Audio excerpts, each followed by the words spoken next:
What's up, Joes, and welcome back to another episode of the Average Joe's MMA show. Jeff Shanahan, joined as always by my co-host and the host of the Full Heel podcast. Hi, Rafael. Que pasa? What's going on, brother? Nothing much. Just glad to be back. Yes, it's been a minute. The fucking marijuana craze has taken over my goddamn life. Sounds wonderful. This bullshit ass weather don't help either. Oh man, I got no complaints about on the work front, man. I fucking love my job. Don't get me wrong. Absolutely love my job. What's been going on with you, man? Nothing much. Just podcasting, keto life. Oh yeah, you've been work. Fucking podcasting like a motherfucker lately. Yeah. Just keeping. I should be putting out more, but I'm lazy.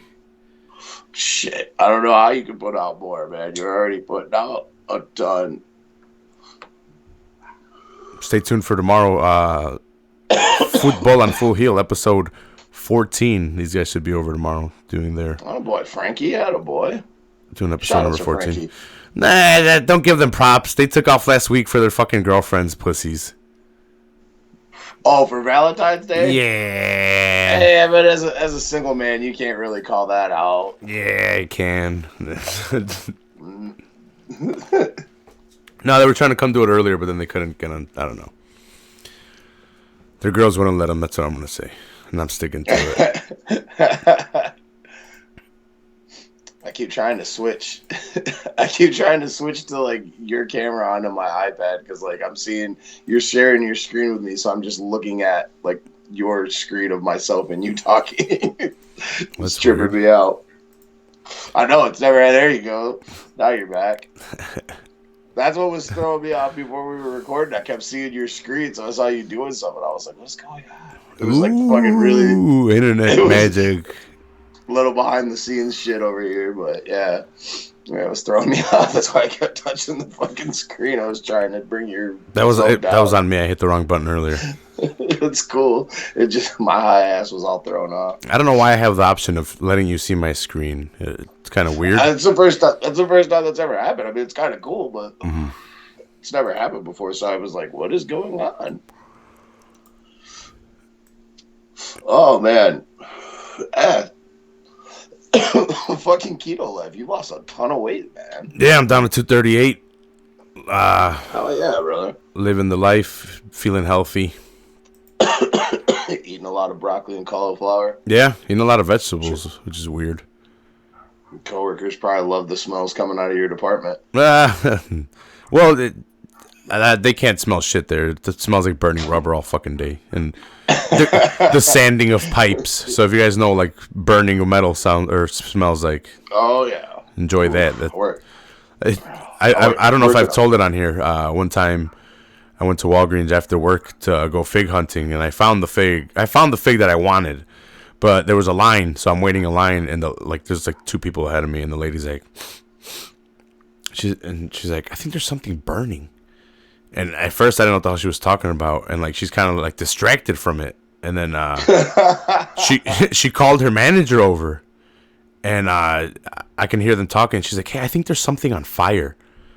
She's like, "I smell smoke." And like I paid for my shit, and right before I walked out, I'm like, "Hey, just so you don't think you're crazy, I'm like, I think it's my sweater. I'm like, I work where they grind rubber down, and I'm like, we sand metal, so I'm like, we get like burnt metal smell all day, and I'm like, the sweater, I'm like, it sticks to the sweater."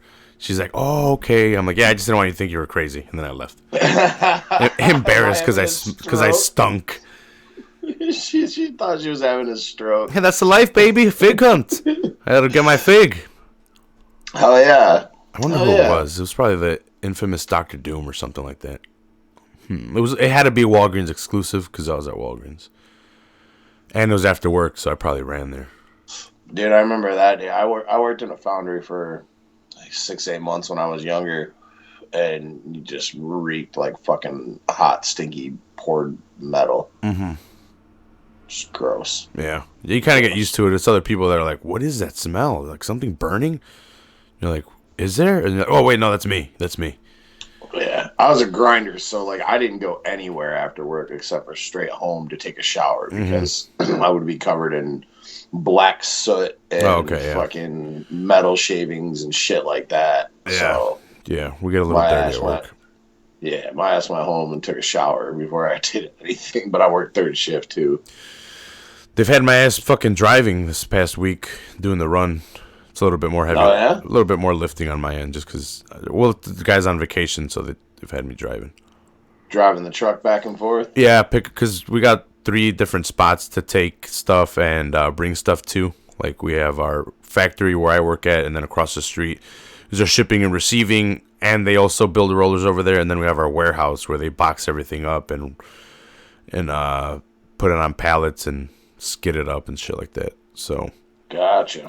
I have to pick up from one area, drop it off in the second, pick up from the second, drop it off at the third, pick up from the third, come back to the second, drop off whatever I picked up from there, and then from there up to the last spot.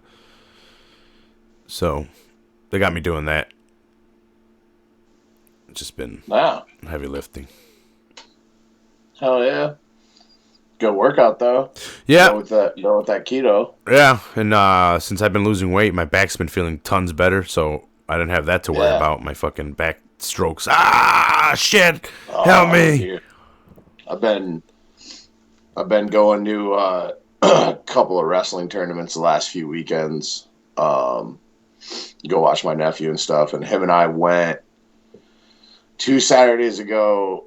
We went to one to go watch because he had the day off or whatever. And I have like, from going to all these football games for all these years and shit, I have like a chair that you sit on in bleachers, make shit a little bit more comfortable. But I forgot it, and I sat for like 5 hours on this hard ass bleacher, and then came home and watched the fights and shit like that. And like I went to lay down in bed, and when I went to roll over, my whole back just seized up. It was like a day and a half of like stretching and trying to just fucking loosen that shit up to go back to work. Yeah, I've been stretching, I've been eating better and losing weight, so like the combination of those 3 things have really fucking done wonders for my back. Oh, like, yeah. It's not aching anymore. Like, I still feel it. Like, I'm kind of scared a little bit, but I know I can go for a run. I know I can start exercising. It's just the fear of it happening again. But if I keep this keto thing going, my back should have no worries about that, especially if I take off all the extra weight. Because I don't want to stop. I think I'm just going to do this from now on. I think I'm just going to eat healthy all week long, and then on Saturday, just cheat. That's what I've been doing, just cheating Saturdays. Yeah, I mean, that's not bad. You got to give yourself a cheat day. And I'm going to start working out as soon as it starts getting nice. I should just start doing it now. Like here, body exercises, and then it gets nice and start running. That'll speed up the process of getting the Thor body. For sure. Chris Hemsworth in the making, right here. Getting into fighting shape. Yep. Just in case, you don't know who you got to fight on a daily. Nah. Might have to punch your boss. You don't know. You don't know. Try to grab my ass and be like, hey, dude, not today. That's my purse. I don't know you.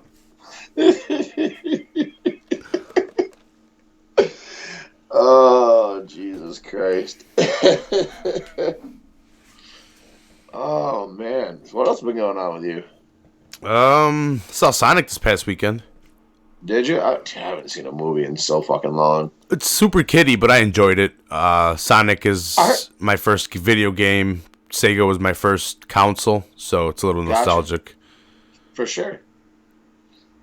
Yeah, I think I want to say Star Wars was the last movie I saw in theaters. So it's been a minute. Didn't you see it like 4 times too? Twice. In 2 days? Yeah, twice in 2 days. Shit, when Force Awakens came out, I saw it twice in the same night. Nice. I went to the 7 o'clock premiere showing, and then went with somebody else to like a 10:30 or 10 o'clock showing or something like that. I had enough time in between to like go take a piss, go outside and smoke a joint, then come back in and go to the movie. So it worked out. Pretty cool. Yeah. Yeah, I don't think I've fucking watched Joker a few times, just like hanging out in my apartment. Yeah, I need to get that so I can watch it at home. Dude, shit's. I slept on it. I didn't see it till it was out of theaters. Oh, you And didn't see it till the Joker movie was out of theaters? nah, man, I never went and What? saw it in theaters. I see. I saw it in theaters, so I'm like, I can wait to see it again. But I saw it in theaters. That shit was awesome.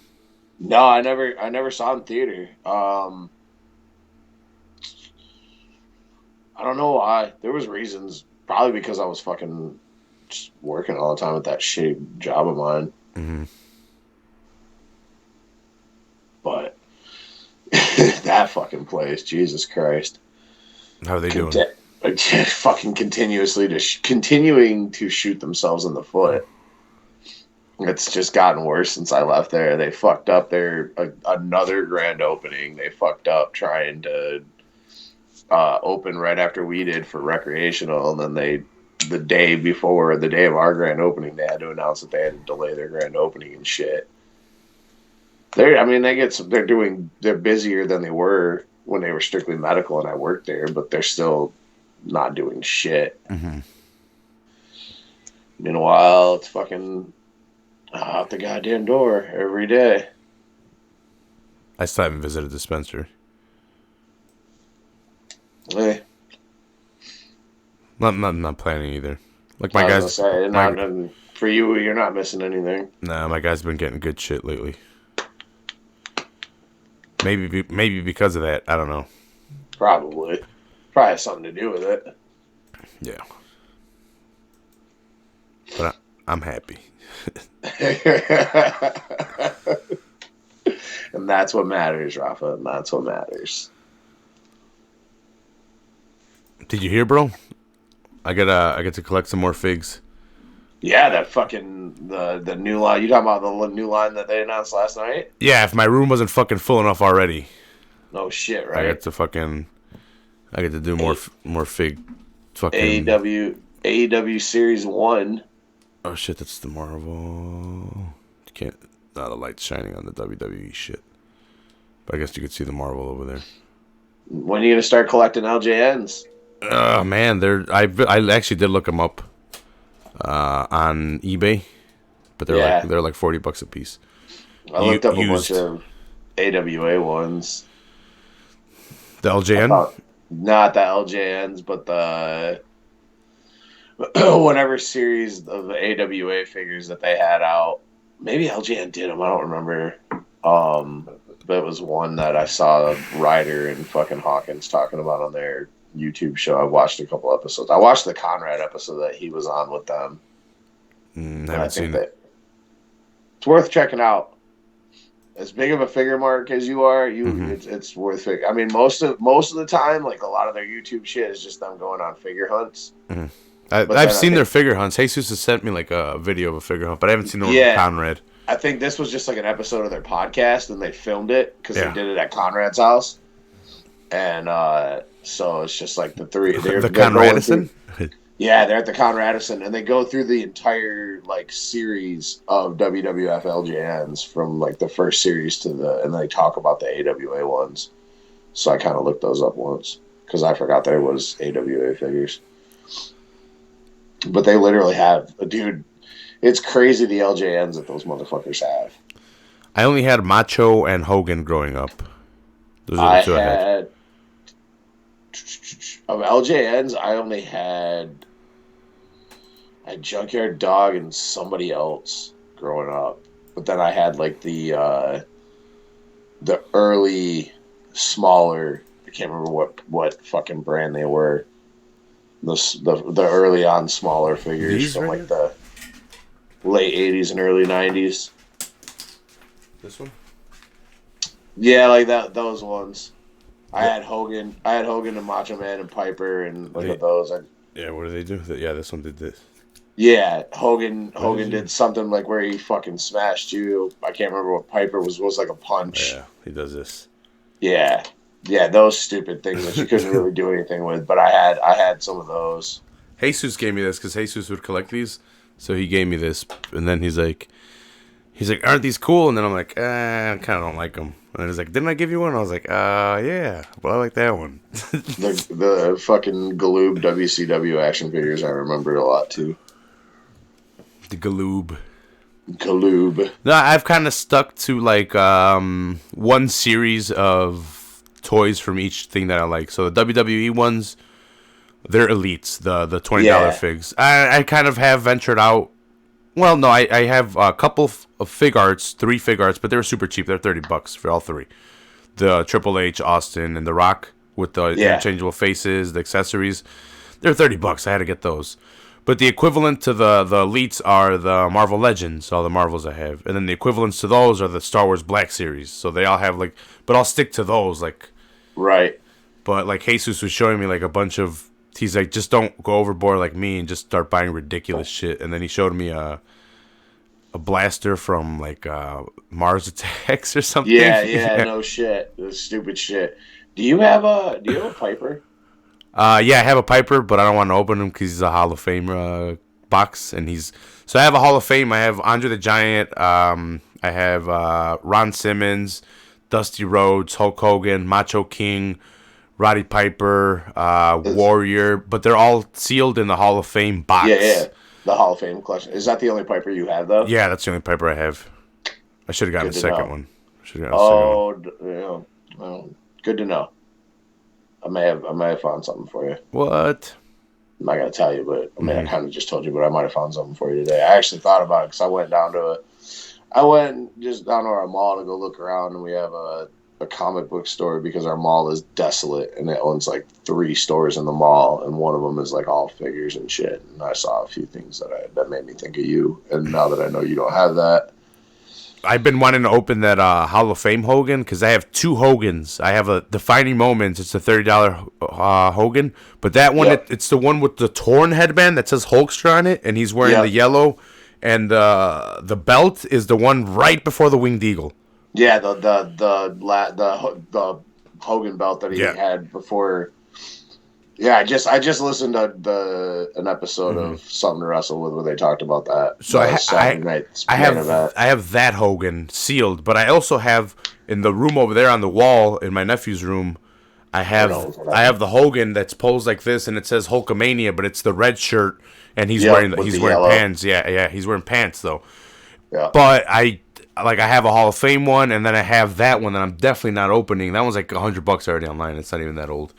But I do have the NWO open one, but that's the WCW display. I have Macho King. I have Vince McMahon with the microphone to him. I need a fucking old school Hogan to open now. I might have to spend like $40 on the used Hulkamania one with the same one that I have there. I might have to just buy him. I might just have to buy him used. Buy a Lucy so you can have it. Yeah, put them up there because with the like we were mentioning the AEW figs. That's Series 1, baby. That's the first line. I'm going to have to buy a sealed and an open fucking series of each one. At least of the first ones. I'm telling you, you and fucking Jesus, when it gets warm, you need to take a trip down to that fucking comic book store that I played at down in Danville that have like fucking... Dude, they have so much loose figs for like dirt cheap. You got to go on a Hawkins figure hunt, man. Dude, you know what I'm fucking kicking myself in the ass for? You know the Ninja Turtles I have? Yeah. I totally snoozed on it. I didn't pre-order. They released Shredder, fucking saw it. Splinter, and a Foot Soldier. So you order 2 Foot Soldiers, and you got another. I need to go fig hunting tomorrow because I've been seeing a lot of people that didn't pre-order them, have been finding them, and when the Turtles were out, you couldn't find them anywhere because everyone wanted them, so they pre-ordered the Turtles. I don't know how bad they wanted Splinter, Shredder, and the Foot Soldiers. So Foot Soldiers, yeah. Hopefully, I get lucky. And you got me like I haven't collected, but you got me like watching fucking fig companies and fig websites and shit now. Well, I'm wondering who's gonna pick up the AEW figs. I'm thinking Hasbro because Mattel has a license to WWE, and that's definitely not gonna happen. Maybe Hasbro. They may go with that. They may go with Bandai. The company that did that fucking. They may go with the company an independent company that did that. The one that did the mock-ups and shit. Yeah, I don't know who that company was. I don't remember the name of them, but it sounded like it.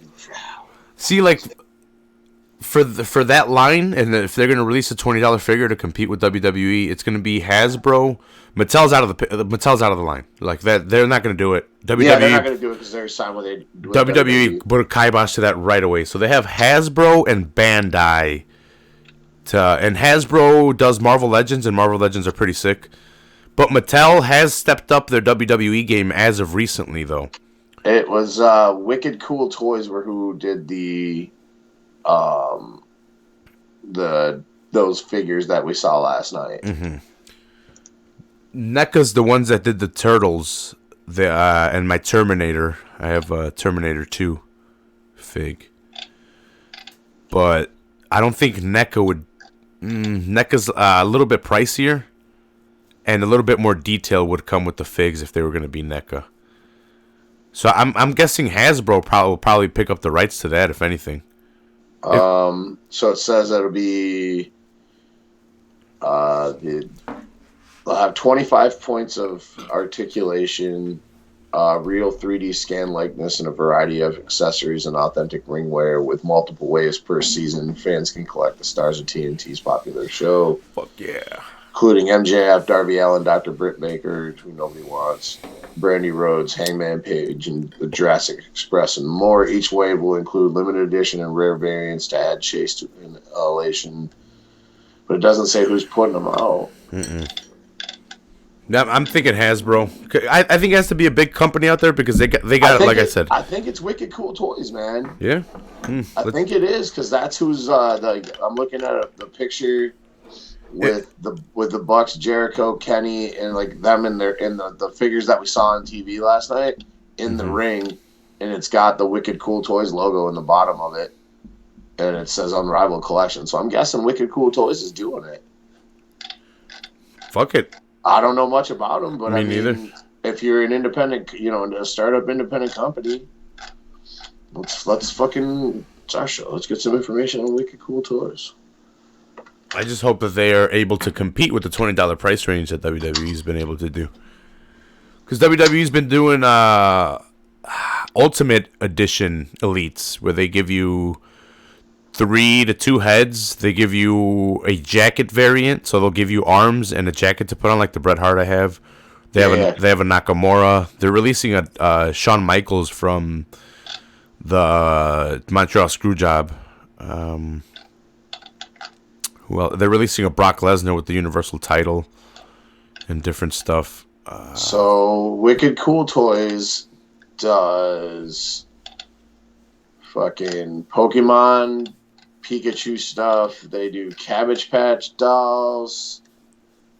Okay, they just don't do any of the things I collect. Yeah, they don't do any of the things that you collect, but they do like a lot of kids' toys. So they are a big toy company. Just not big. It's not like a lot of figs. This would be like their first figs and stuff, like actual figs like that. I got Teen Groot today. That's some. I got him in the mail. You got what? Teen Groot. Oh, fuck yeah! I am Groot. Yeah, for the display. Oh, nice. I paid $5 for him. Someone in China didn't want him. I paid him on eBay.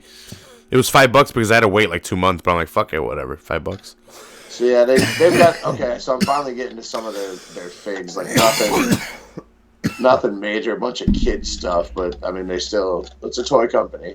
So this is their jump at it. Fuck it. I mean, most of their stuff's pretty reasonable. Well, the mock-ups look pretty awesome, and the mock-ups look incredible. And if they can get the quality control coming out like that, then I'm definitely going to be a customer for them. Like I said, Series 1, I'm definitely going to have to get a series to open and keep mint.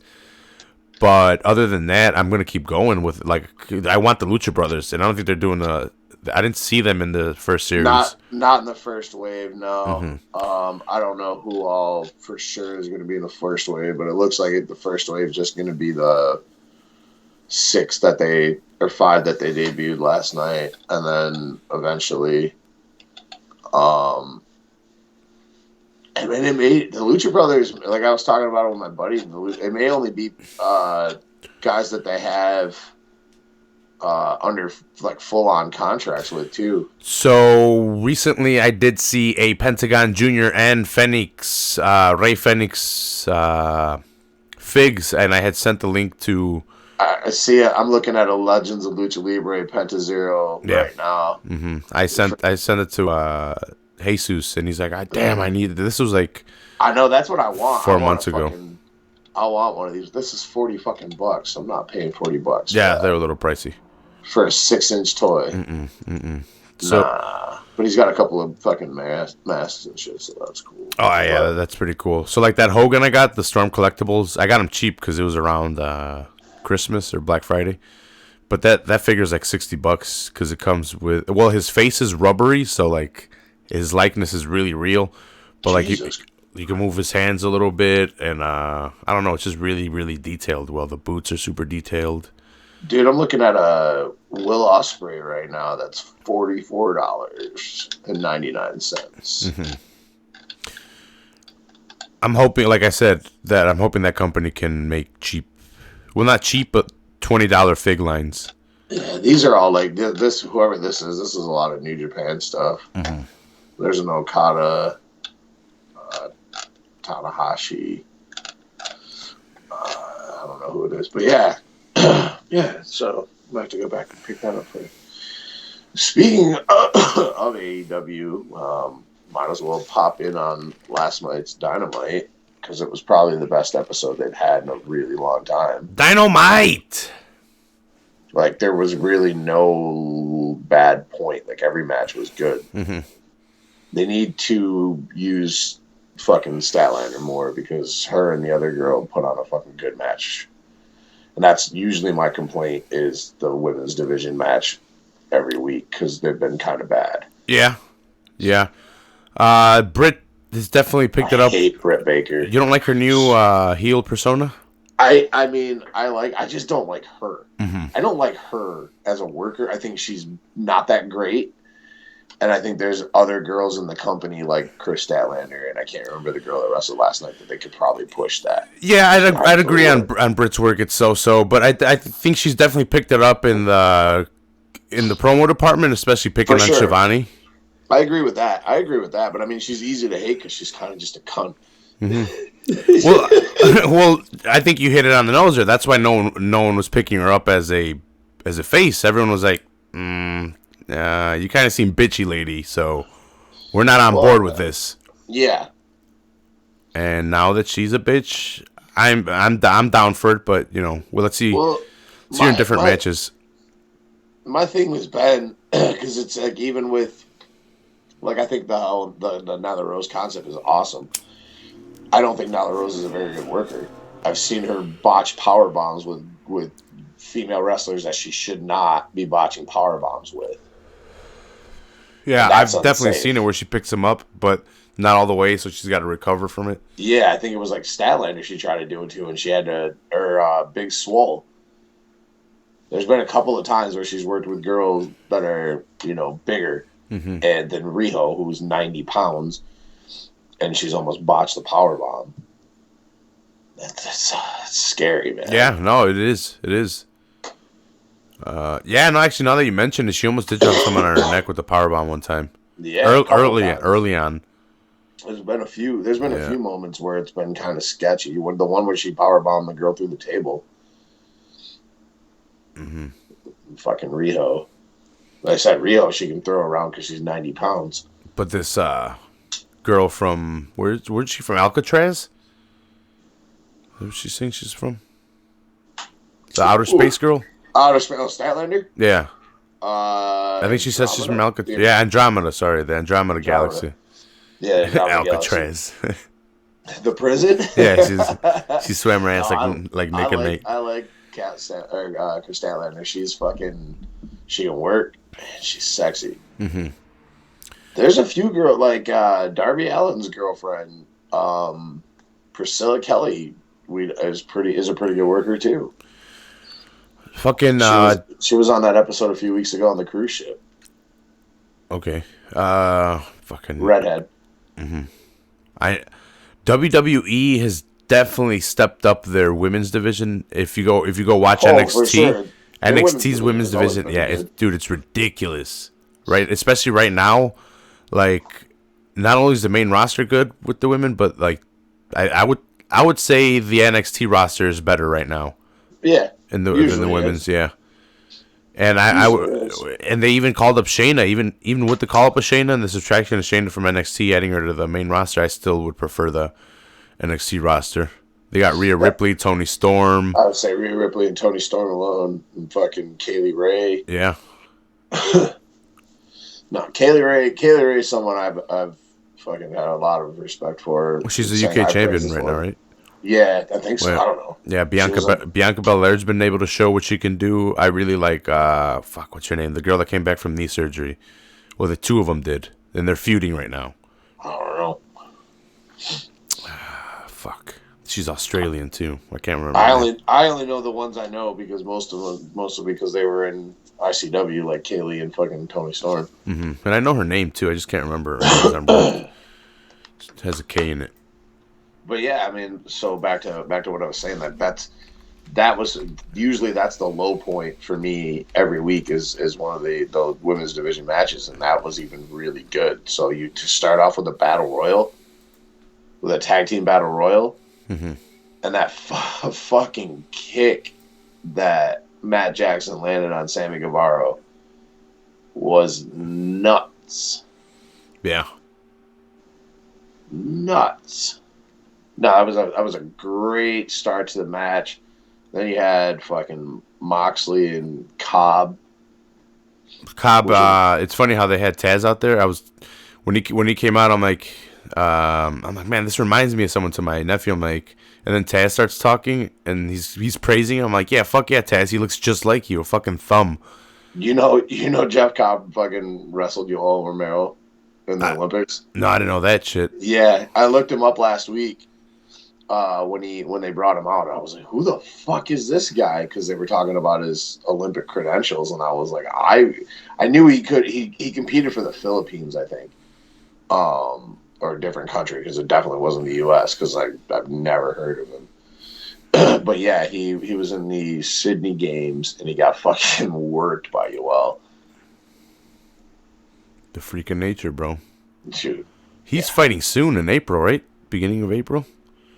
Yeah, him and Israel. Yeah. No, they're next. They're March.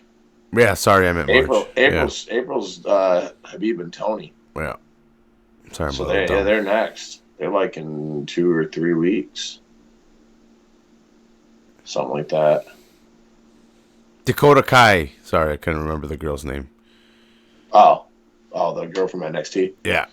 Yeah.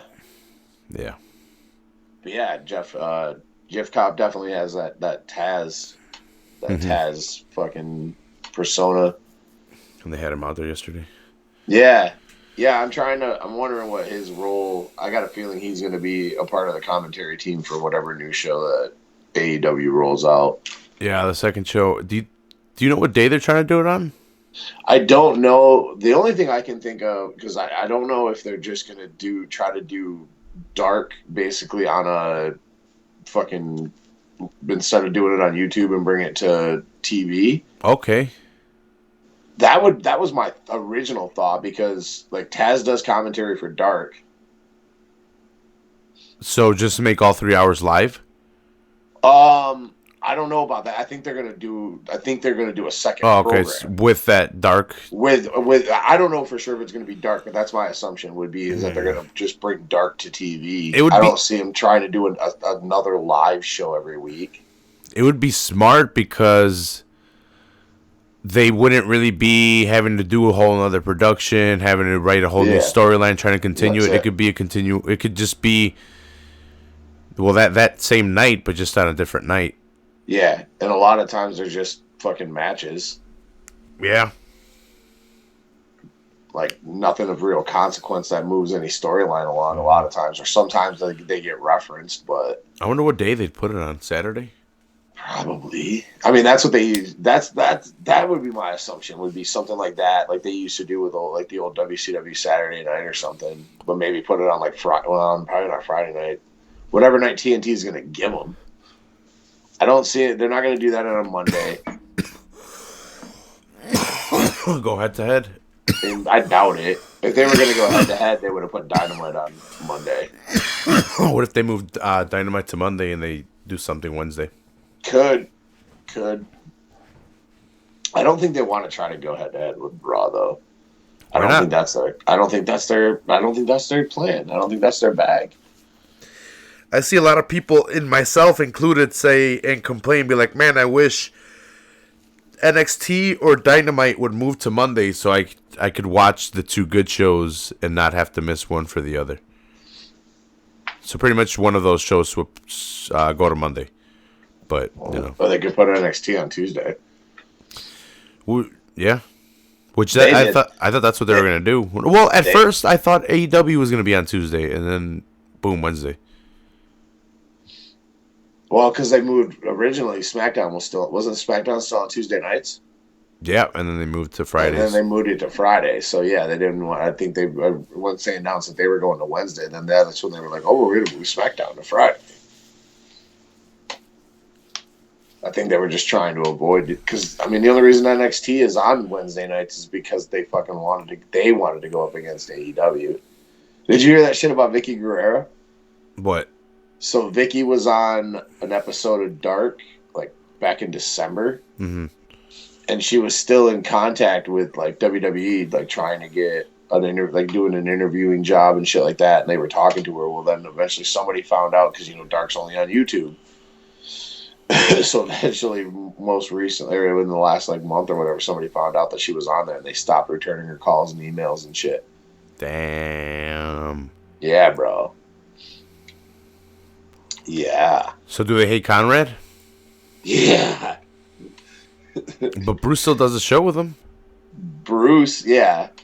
I don't think Conrad's the most well-liked guy in WWE because the only person that he has a connection with there is Bruce. And Everybody else, and the wrestlers that kind of listen to the and show. some of the wrestlers that are his friends, Yeah. but like, and Charlotte obviously because that's his sister-in-law. But it's not like him and Triple H are buddies, and he doesn't get invited to go to WWE shows anymore.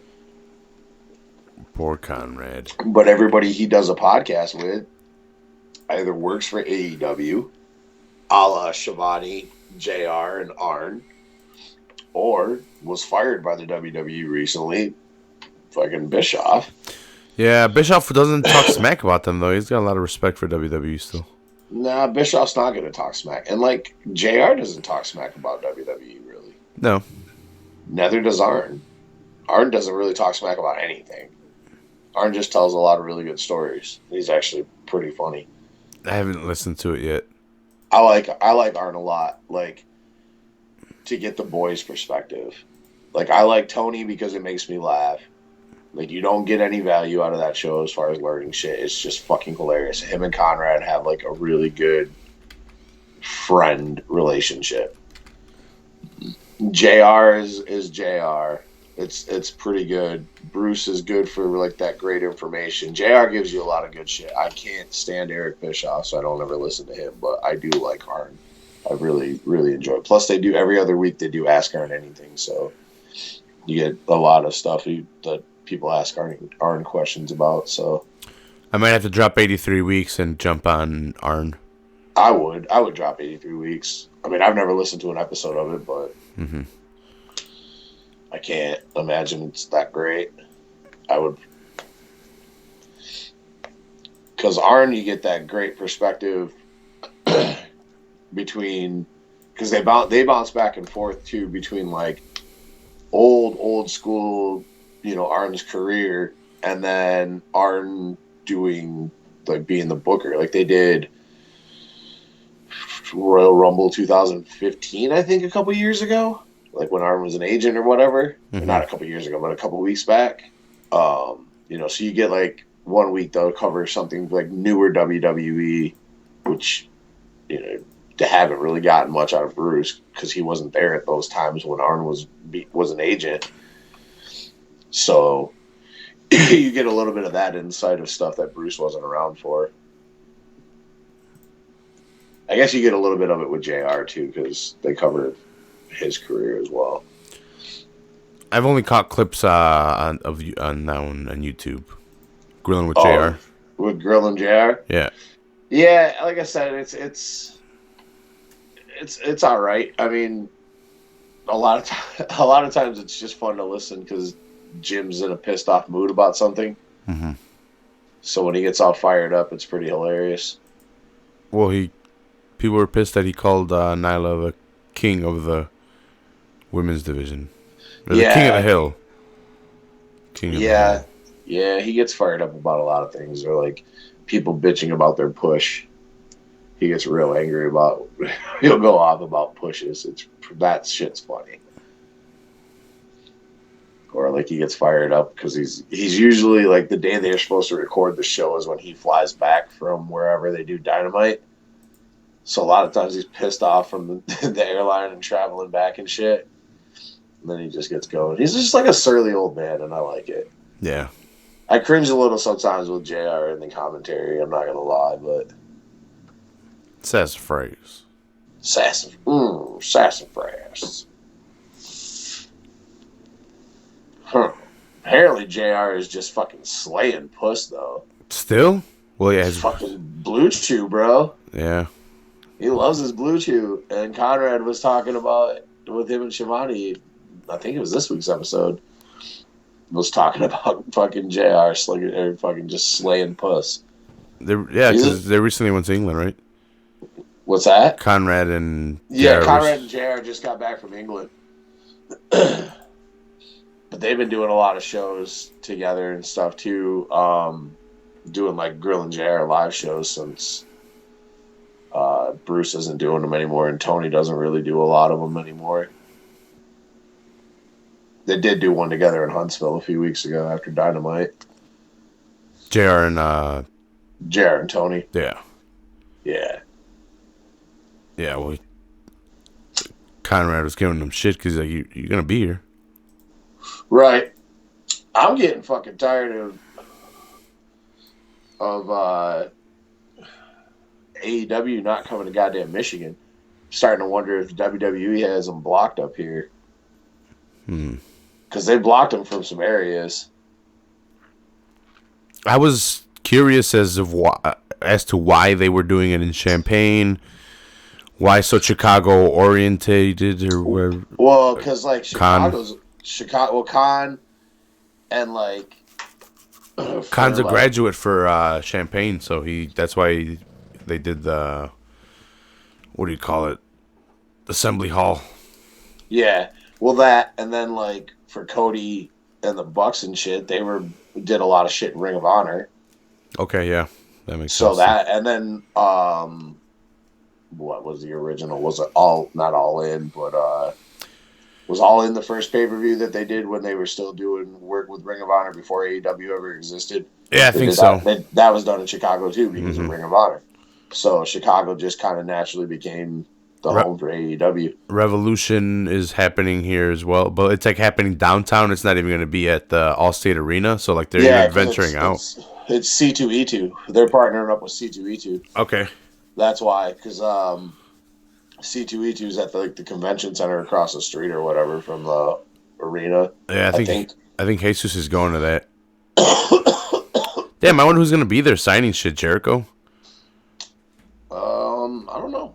I don't know who's going to be. I guess Raven's going to be at C2E2 from what I heard on the internet. So Jesus said he had a ticket for me, but I never responded because I didn't think about going. I don't think Conrad's doing a StarCast. I could take my Jericho. I have the undisputed Jericho. I wouldn't mind getting that signed. I just want to go to a fucking AEW live event, damn it. But I genuinely, there's some other places that I was reading on the internet that WWE has blocked them from, arenas and stuff because they were trying to do Cincinnati.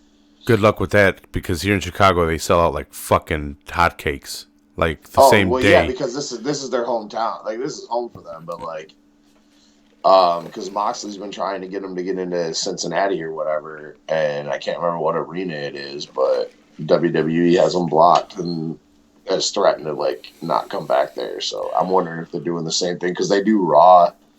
They do Raw and a lot of house shows and shit up here in Grand Rapids.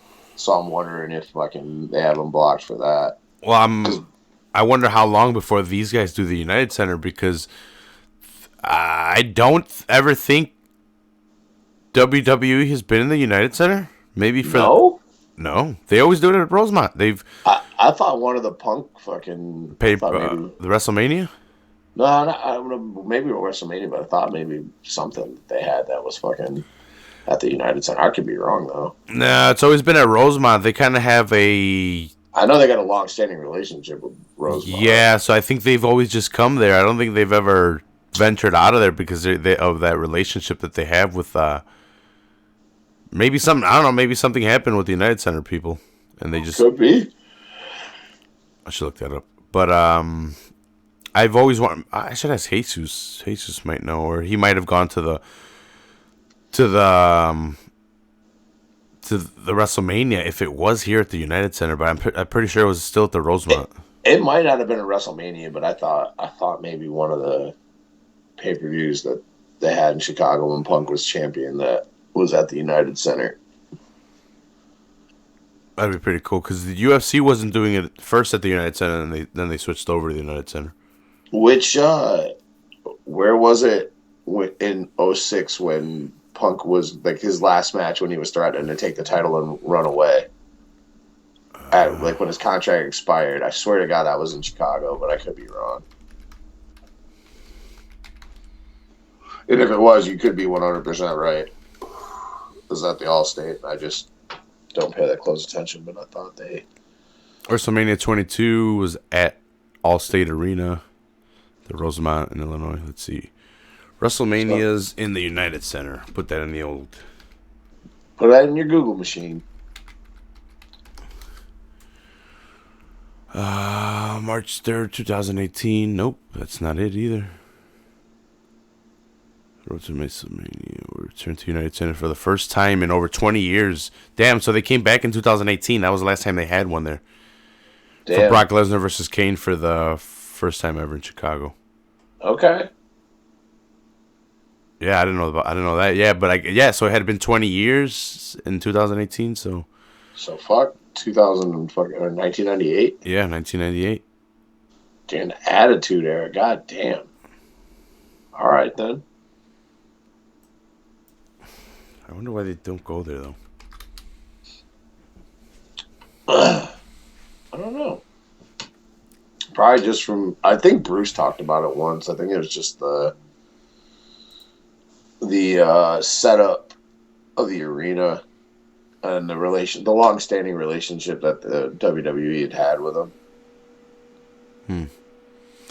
That could be it, because I've heard Austin likes the acoustics there, like because it's a lot of wood in the ceiling and stuff like that. It's an old building. Yeah. I don't get the nostalgia that people say that it like. I guess it looks old compared to like the United Center and stuff.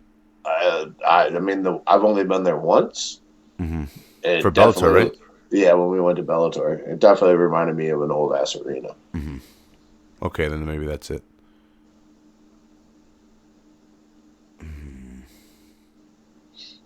Like they've done. I mean, obviously they've renovated it and stuff like that, but yeah, even like a Reddit forum says that it's the acoustics and it's good for the televised events. Like it sounds better for TV than the United Center would.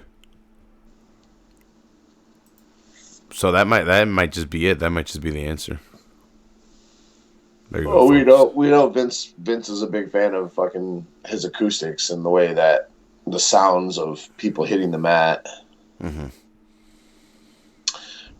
Fuck! I really thought the Lucha Brothers were gonna fucking win the title last night.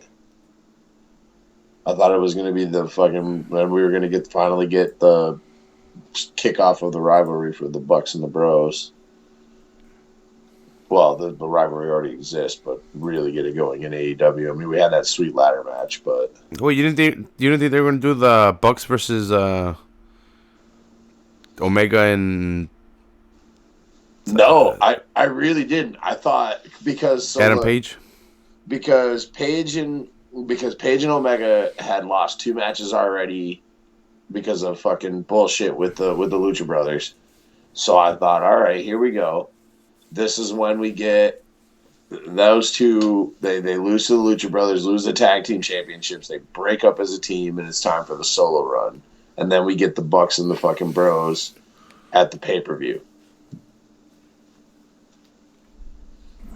I thought they were going to go with this. That match makes more sense to me than trying to put Hangman Page and Kenny Omega in a match against the Young Bucks. Yeah, but they've been teasing at it. Like, it doesn't make sense to me either. Like, I don't know why there's a tension. Like, well, the Bucks are... Yeah, but, like, the Bucks have always been a fucking tag team. There's no threat there. Ibushi's not here, so that fucking... The Golden Lovers thing doesn't matter with Omega. Kenny? Yeah, him and Ibushi were the Golden Lovers in New Japan. Gotcha. And so that tag team isn't in jeopardy because it doesn't even exist here. So when they formed the tag team and then there was tension, I'm like, there should be tension when the belts are there, but they were kind of teasing it. And then when they said that the titles were on the line and the Young Bucks won, I'm like, they're not going to lose the titles. Well, that's what made me think that they would, because I figured that's a better point to. I don't know, the whole thing with the Lucha Brothers and them being 0-2 against the Lucha Brothers is a good way to just have them break up. Agreed, because even Shivani mentioned it right before the match. That's what makes it good. They swerved me. I didn't get it what I've expected. So. You gotta swerve them, bro. How to swerve? It's a good swerve. It's not a fucking shitty Vince Russo swerve. You gotta hit him with the swerve. Fucking Vince Russo. And then, god damn it, that fucking backflip. Oh, the cage match? Jesus Christ, that moonsault off that fucking cage. So, it's just a regular cage match, right? No, it's not a regular cage. It's not a regular cage match. Because it is, but jumping out, getting out of the cage is not a victory. Mm-hmm. Climbing out of the cage is not a victory. You have to get a pinfall or submission in the cage. Yes, there we go. That's what I meant. Cage was just there to fucking keep people out, basically. Which is what it always should have been. It always makes sense like that. I don't know why the rule is you have to get out of the cage to win. It's dumb. That was like a Hogan Bunny thing, I think. Not Hogan and Bunny, but I think it was like a Hogan era thing where that whole climb, because the WCW cages weren't built for escaping. We didn't get the big blue cage until we had like Hogan taking on Big John Studd and King Kong Bundy and the big man cage. Mm-hmm. I could be wrong, but I don't remember cage matches in the early days of like WCW being escape cage matches. Well, it doesn't escape the cage. You escape the cage by winning. Right. You don't win by escaping. That doesn't make sense. It's dumb. It's a dumb concept. It really is. But I gotta say, that was one of the that them switching this up and doing it that way was really good. Yeah, it's a higher cage, isn't it? Yo, fuck yeah, it is. Dude, that was like Hell in the Cell high cage. Yeah, that was pretty awesome. The backflip by Cody. He didn't even look back. He just fucking went, dude. And balls. He didn't even catch all of it. Like, he caught Warlow on the way down, but like he took a lot of that. Barely caught him. Yeah, he took a lot of that. The first initial angle from the TV camera, I thought he bounced his fucking face off the mat. Mm-hmm. I saw some other angles later in the replay, and he hit his chest. But Jesus Christ, that's like fucking. Still 15 feet in the air. If you see his fucking face, man, he's willing to do some crazy shit for this company. Oh, I knew he was gonna bleed in that cage. He's one of the only people that ever gets color in them. Yeah, and him and his brother. Because me and Jesus said they bought the pay-per-view. I invited him over. I'm like, let's get the pay-per-view. He's like, I don't know. And I'm like, come on, dude. That's why I invited you over. Let's get it. And he's like, all right. So then we got it, and when he took that bump, we're like, whoa, was that real, dude? We're like, whoa, man. Was the chair shot? No, the one Sean Spears? No, when he jumped out for that pay-per-view where he jumped out the cage. Or not the cage, out the ring and took the face. Yeah. Or face plant to the thing. We're like, whoa. And like, then you see the laceration on his face and that forever scar that he's gonna have. Like that's never going away. His forehead's gonna end up looking like his dad's. Yep. Mm-hmm. That's the rose, baby. That's the rose, baby. The American dream. Mm-hmm. Which the Broserweights won that tournament. The King of all Bros, what's his name? Oh, Matt Riddle. Matt Riddle and the Bruiserweight, Pete Dunne.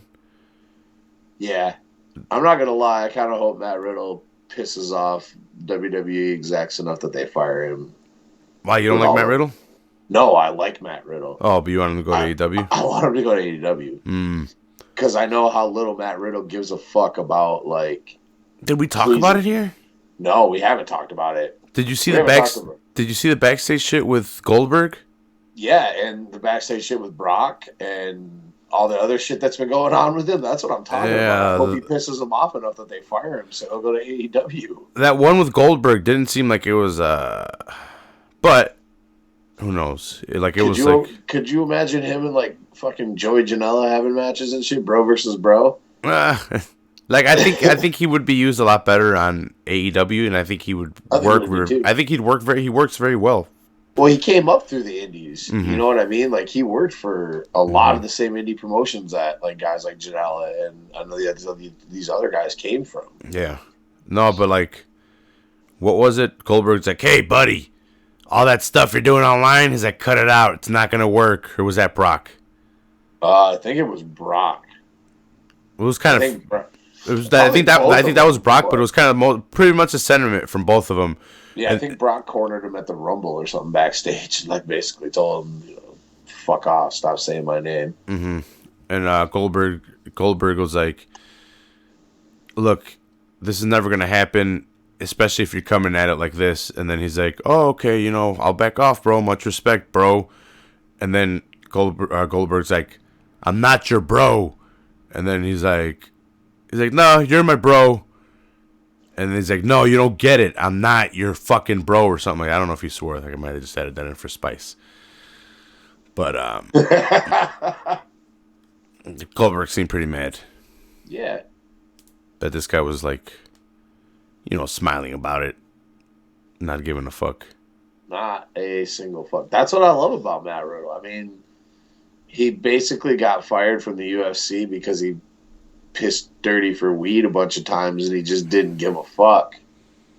He would go out, win fights, and then... What a horrible person. Can you believe that? I know, right? Who would believe it? But, yeah, I mean, that's what happened was he got, basically got booted out of the UFC and he didn't want to fight anymore, so he went to wrestling. And then Tom Lawler saw that shit, so when he got suspended, he fucking bounced. Yeah, but Lawler got done really dirty, didn't he? Huh? Lawler got done really dirty, didn't he? Yeah, Lawler got done real dirty. You saw that fucking...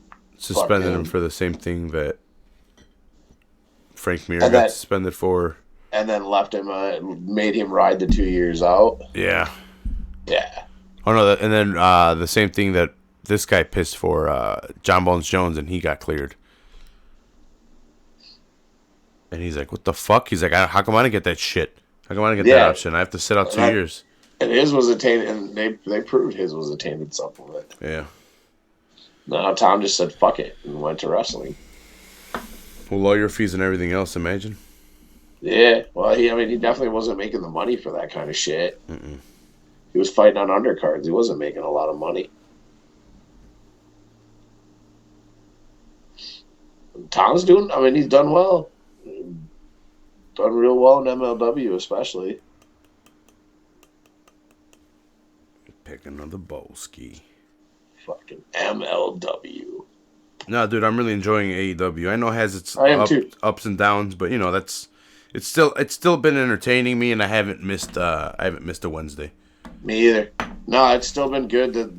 This whole storyline with Mox and the Inner Circle has been really good. Mm-hmm. You know what's crazy too?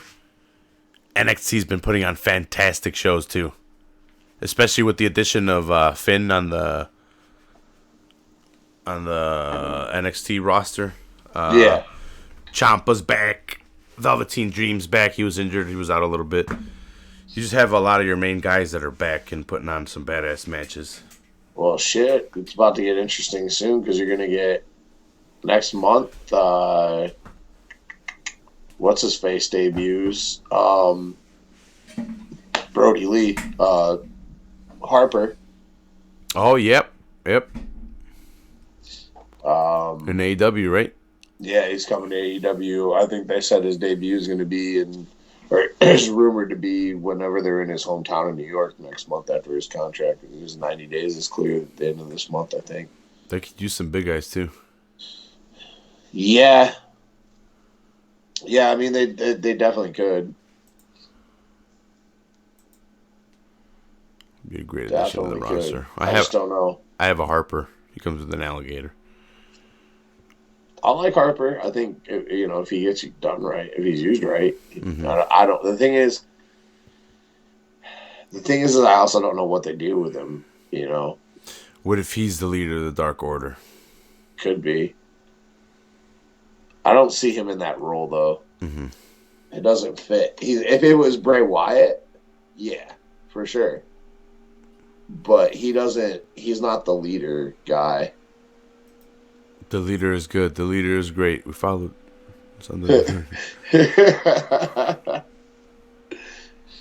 Yeah, that's the only thing is I just don't see him in that role because he's just his personality type. He doesn't fit that way. Mm-hmm. Yeah, no, you're right. He's more of the henchman guy. I wish they would have got Marty Scurll. That would have been cool. Ring of Honor signed him up. Yeah, I know. Paid him. They had to. They're fucking grasping at straws for shit now. Yeah. Who do they have besides Marty? Nobody. They got Jay Lethal, right? That's Jay Lethal. PCO. PCO is their heavyweight champion. Who's that? Pierre from the Quebecers. Oh, okay. He was also fucking the Pirate. Is he still fucking wrestling? Yeah, man. And he's champion? He's a champion. He's the ROH champion, bro. Where's that guy Cage going to? That huge ass motherfucker. AEW? Cage? Impact guy. He's no longer with Impact. I don't know. Nick Cage. I don't remember his name. He's giant. He's got like a mohawk. He lost the title right before this guy lost it to the chick, to Blanchard. The one. Sami Zayn. I'm not sure. I barely paid attention to TNA enough to just kind of know some names, but if they're bringing somebody in, dope. He's a big steroid ass motherfucker. He looks scary as fuck, dude. I think his last name was Cage as well. Nick Cage? I think it was Nick Cage, but that doesn't sound right because of the Mortal Kombat game. Or the fucking actor. Mm-hmm. I know. What's his face? Austin, was it Austin Aries? Was that Dynamite the other night? Austin Aries was a WWE guy, right? Yeah. He was at Dynamite last night. Yeah, was the dark spotted, match, right? Yeah. Well, he was at the. I don't think he was in a match. Yeah, he but was just there during a dark match or something. Yeah. Well, he was hanging out with Jericho like a week ago, or 2 weeks ago, at a concert or something. So he's probably coming. Yeah, but see, I like Austin Aries, but I think he's a little bit too cocky for his own good.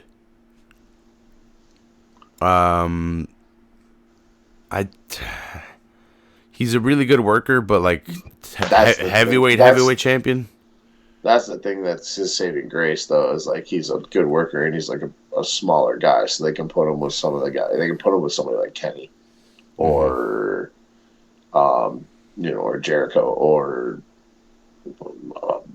Pac. You know what I mean?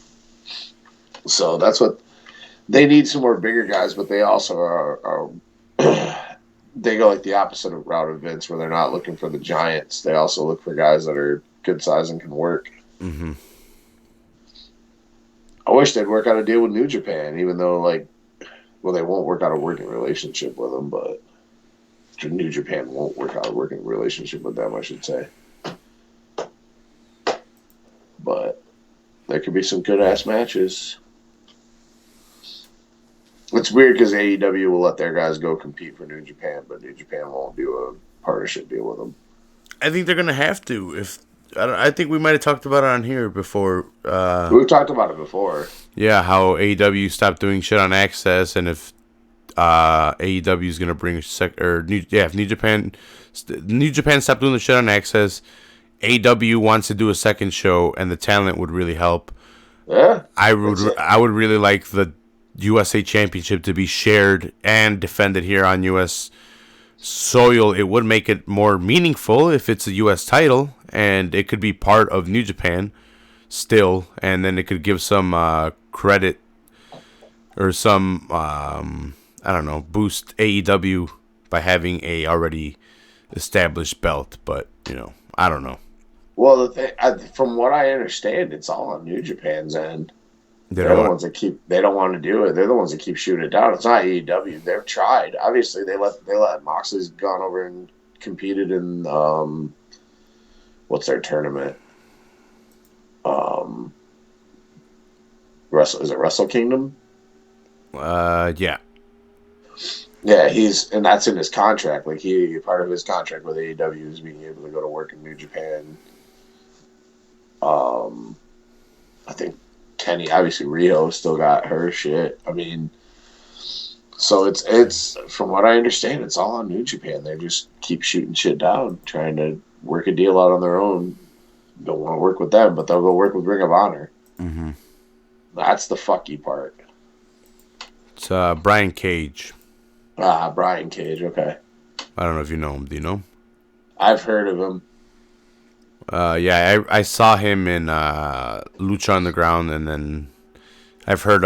He was champion, and then he lost it to Sami Callihan because he was leaving, and then Callihan lost it to Tessa Blanchard, who's now the champion. Yeah. And her buddy is the Knockout Women's Champion.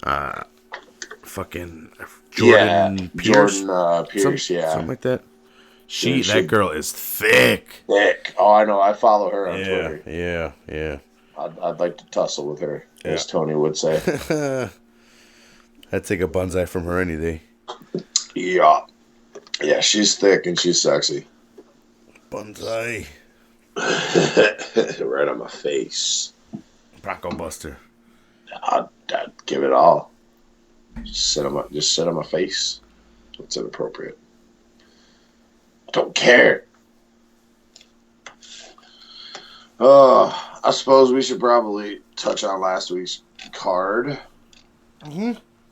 Sorry, my eyes are dry. Stupid context. Oh, you're good. Yeah. I wasn't sure if you were tired or... No, my eyes are just dry from context. Dude, it's when the air's fucking super dry. I bought a humidifier the other day because like the last 3 weeks in my apartment's so dry, my skin is just ashy as fuck and my sinuses are dried out. Yeah, no, yeah, my nose and so I got I sleep and then I wake up and my fucking throat is all dry, my nose is all, and I'm like, oh, Dude, I gotta fucking chug a bottle of water, put some Vicks in, and then fucking go back to sleep. Yeah, man, it's terrible. Yeah, so I bought this humidifier the other day. That's been helping. But yeah, I feel you. So last Saturday night from wherever the fuck this took place. Oh yeah, Rancho Bonito Grande something in Rio Rancho in Albuquerque. Yeah, there we go. In New Mexico, Rio Rancho, Mexico. Look, I'm not shocked that Corey Anderson lost another big fight that for a championship title. There's levels to this. When he beat Johnny Walker, like I was surprised by it, but it wasn't. I didn't look at that as a big fight for Corey Anderson because he didn't have any title implications on it. It was more everybody was talking about Johnny Walker. It was Johnny Walker's fight. If he won that fight, he was getting a title shot. So Corey Anderson wins all these fights that don't really matter, but they matter. He wins the fights that get him to in line for the dance, but he always loses the fight to go to the dance. He's been in the same thing with Jan. Jan's been in this position several times too. Mm-hmm. Yeah, no. The difference is that in his latest win streak, Jan Blachowicz has knocked the fuck out of Luke Rockhold. Blachowicz? And I was talking about you, fucking Jan Blachowicz. I was telling Tony, I was like, yeah, fucking, there's Jan Blachowicz. But he's knocked out Rockhold and, beat fucking Jacare. Yeah, knocked out Johnny fucking Walker. It seems like Jan's really Gesundheit. Thank you. He's found his rhythm in striking, and it seems he's always had that power. It seems like he's been able to connect now. Yeah, and he's not scared to let it loose. And it was weird because Corey decided to strike with him, which is like, hey, dude, this guy's been knocking everyone out. What are you doing? Well, so is Corey Anderson, so he got cocky. Yeah, I'm like, you just said it yourself. You're like, there's levels to this, and you're a wrestler. Why didn't you wrestle him? But, well, we saw what happened. He got caught on a, was it a left hand? He went for a kick. Yeah. He was just throwing a lazy left kick. And yeah. Blockwood's fucking waka.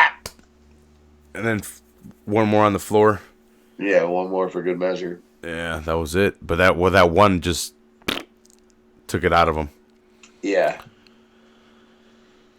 I don't know. I mean, I don't know if Blachowicz. I think Blachowicz chokes again when he gets into a bigger fight.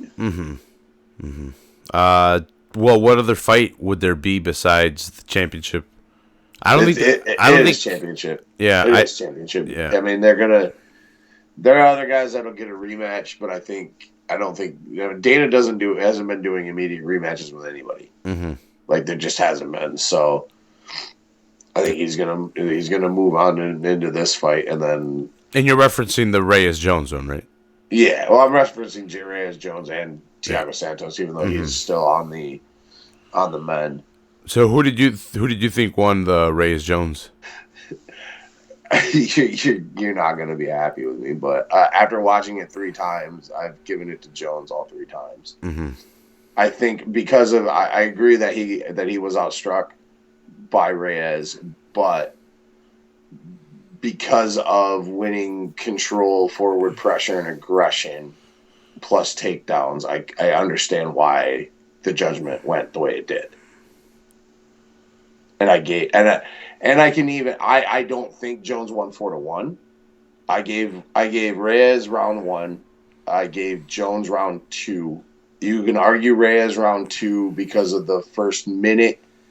The thing that killed Reyes, in my opinion, is and I think it had a big influence with the judges, and I don't agree with most of the judging all night was goddamn awful. I will 100% say that. The thing that I think killed Reyes or was worked against Reyes is from about minute 1. About 1 minute into the fight in the first round, he immediately went to just backing up and spent the majority of the fight on the outside circle, and John took the center of the octagon and came forward the whole time. He got outstruck. I 100% agree with that. But in the end, it was like 12 shots. Isn't that octagon control? Him moving forward like that? No. Because to me, that gets negated. If you're doing forward pressure and you're counting forward pressure, there has to be more outcome than the other guy was playing defense, and obviously not when you're striking backing up. You're still, because John's still coming forward, John's still throwing shots. That's the definition of octagon control. No, not when you're getting. To me, when you're getting punched in the face, you need to change things up because you're not controlling the fight. You're just getting controlled by. You're getting hit in the face. But the thing is that a lot, other than a couple of those bursts that he got, like in the first minute of the second round when he came out with a flurry, and not even a lot of those shots landed clean. It was a lot of Floyd stuff off of John's arms and shit. You're still only throwing like 1 or 2 shots in and then backing out, and John's coming forward and hitting you with low kicks. That's the kind of shit that the judges are giving octagon control for. To me, if offense and defense are pretty much even, which they weren't for the first 3 rounds, then yes, you go to octagon control. which would be the forward pressure. But to me, in these instances where you're getting outstruck all 3 rounds, that forward pressure doesn't matter to me because you're getting beat up. Why would I count you walking forward and having a bad game plan to get punched in the face? The judges have it wrong. They need to change their criterias. I know what I'm judging and I know what I'm watching. And I judge defense and offense on the same level because they're both equally as hard. But you can't. I get. But the key thing is though, Rob, is that's what you're judging it on. Mm-hmm. But that's actually the rules, though. No, that's actually the rules. Striking is the first criteria. And striking. Then it goes octagon aggression and octagon control are 2 and 3. When you're only getting 1 out of the 3 requirements, and your opponent are taking the other 2 to 3 per round. That's where you're losing fights on, man. It's just that's facts. Mm-mm. I don't agree. I don't disagree with your point. I'm not disagreeing with your point. Reyes won on the striking, but in the end, 12 strikes, a 12 strike advantage over 5 rounds. And if you look at 4 and 5, especially 5, how badly he was. I mean, he was running for his life the entire 4th, 5th round. All he did was try to get away and circle out. He would, if they would have gone to a 6th round, he would have probably been knocked out. I don't think he was going to be knocked out. He took 4 and 5 off. How many times have you watched the fight though? Have you only watched it the one time? I only didn't watch it the one time, dude. It was very clear. Well, I'm telling you, watch it back. It's not as clear as you think it is off of the live. I don't know why you're weighing anything on the takedowns. Nothing happened with the takedowns. It's still you can see the desperation in Jones because he's down in the scorecards. He's like, I need these takedowns to get some offense going. To me, it's like let me get these. But the thing is that you're going off of your own personal thing. I'm presenting to you what is the requirement, what is in the rule set of what they're judging on. I know, and I understand that. I want to know what you think because that they judge fights differently based on fights. So I don't know what they're going by because obviously it's not that. Because you can go and watch the Ilir Latifi fight, and it's 100% the same, almost the same thing. I agree, and I thought Ilir Latifi won that fight, though. I thought Ilir Latifi won that fight based off of taking him down. Based off of control, because there was no offense. This is where. But you got to think too. Okay, every time in the 3rd and 4th and stuff, every time John initiated takedown and they got into a clinch position, John is the one that initiated it. He's the one that's pushing Dominic up against the fence. That's where he's getting control time from. And he had like almost 2 minutes of control in the fight. Plus 2 takedowns, plus consistent forward pressure, and owning the center of the octagon the entire fight. So we're going to throw the defense out the window, though. Because he stopped the takedown, but got up right away. He didn't do anything in the clinch when he's being controlled. And Jones didn't do anything either, though. So how are we going to give it to Jones but not to Reyes? Because then you're basically telling me that you have more. You're favoring offense more than defense. When somebody is holding you up against the fence and you are being controlled, that is control time.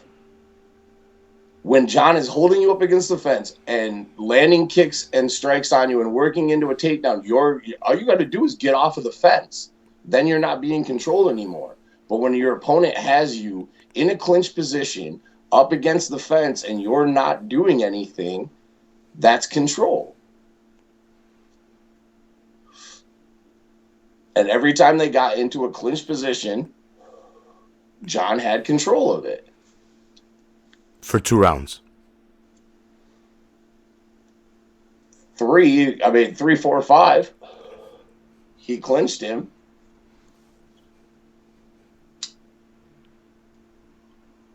And besides the first minute of the 2nd round, you can also argue that Reyes. You can argue that John won the 2nd, and I can give Reyes the 3rd. But if you still give John 4 and 5, it's still a 3-2 fight. I don't know how we're grading fights. I don't know how you're grading fights. I'm grading fights on what I saw. No, you're grading fights off of the judges, and that No, I'm and not. that I'm also means. telling you, Rob, I've gone back and watched the fight 3 times. Mm-hmm. 3 times I've Mm-hmm. sat there. I've sat there with notes and watched it. And from about 46 seconds or so in, Dominic goes into that fucking backing up thing the whole time. And that's when you're not being aggressive, you're losing 2 out of 3 requirements, man. Hey, what are you talking about when you're landing punches, dude? You're going off of your criteria now. No, you can't win fights backing up. You, You but just you, can't. but You can't win fights backing up. while you're hitting him. When you're only landing a shot and then you're running back and resetting and your opponent continuously is coming at you and landing strikes on you, that's being aggressive. This is honestly why I really didn't want to even go into it, because I had a feeling it was going to turn into this.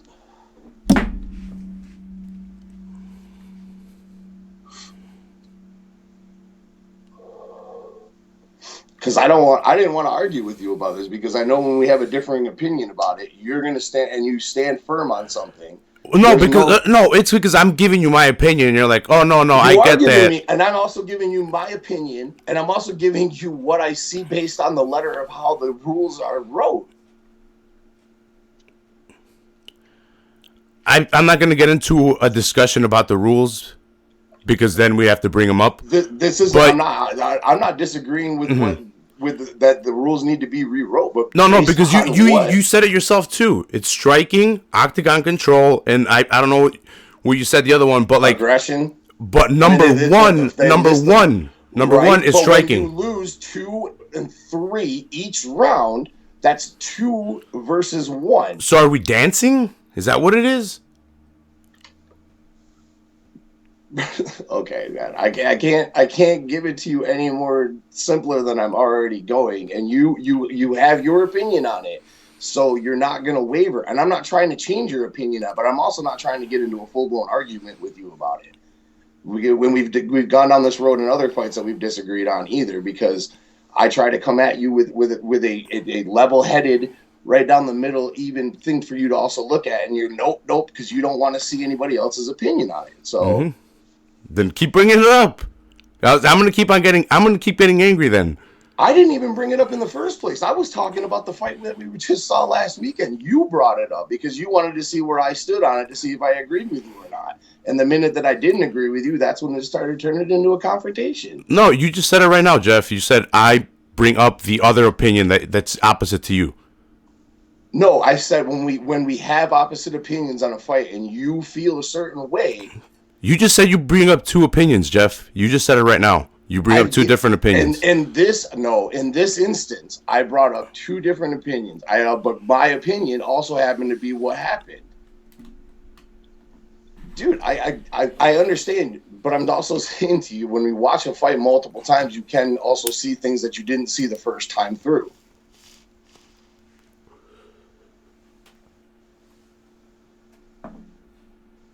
Anyway, so Diego Sanchez either needs to retire or go back to having a coach, because this crazy guy that he has coaching him and giving him little to no coaching advice is not working.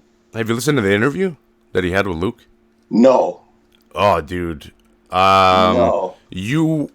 I hated him after listening to it so much, dude. The guy is so defensive.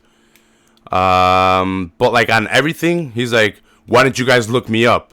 How come you guys don't know my credentials? He's like, and then Luke's like, hey, dude, he's like, I'm not trying to be confrontational with you. He's like, I'm just here to like figure out stuff about you and like to figure out your background, because it's not so clear on your website and no one really knows anything about you. Nobody knows anything about you. And then he's like, and he's like, oh, well, what about the people that I've worked with? And, you know, you guys only want to talk shit and don't want to say this and that. And you don't know about the people that I work with. And he's like, no. He's like, well, this is why I want to have you on here so we can have a discussion about this. And he's like, I don't know. The guy was just really off. He was dancing around everything. I can't imagine. I mean, dude, he doesn't.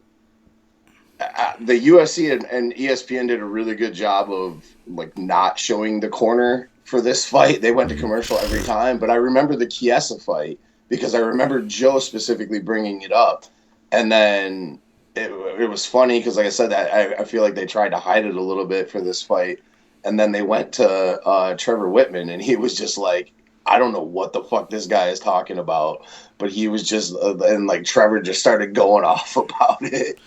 Yeah, no, this guy was bringing up Joe Rogan, and then Luke's like, Joe Rogan wasn't even on this card, and he's like, no, No, he's like, about but previous. Joe lit him up. Yeah, Good. no, and he's like, Joe started the smear campaign, and everyone just follows along with Joe, and he's like, they've all been shitting on me, and I don't know, the guy's off. Were you podcasting during this fight? Yeah, I was. Yeah, so. Dude, oh no, I wasn't, but I don't know, I didn't hear the commentary. I don't know why. I just wanted the commentary was whatever. I just wanted you to hear what Trevor Whitman was saying, because Trevor also has a relationship with Diego from before he was at Jackson's. Yeah, I went back and rewatched it today. And, yeah, did you? Okay. But so what's funny is Trevor Whitman's like, I've known Diego for a long time, and this is really weird of him. But then the coach was like, that motherfucker doesn't know shit about Diego, and I was like, what? Okay. This is fucking like.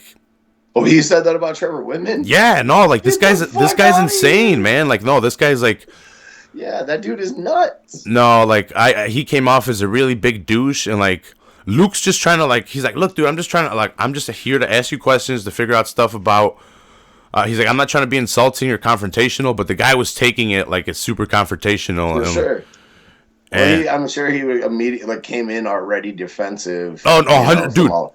2 seconds in, he's defensive. Well, not, but like the first 10 minutes, he's already fighting him.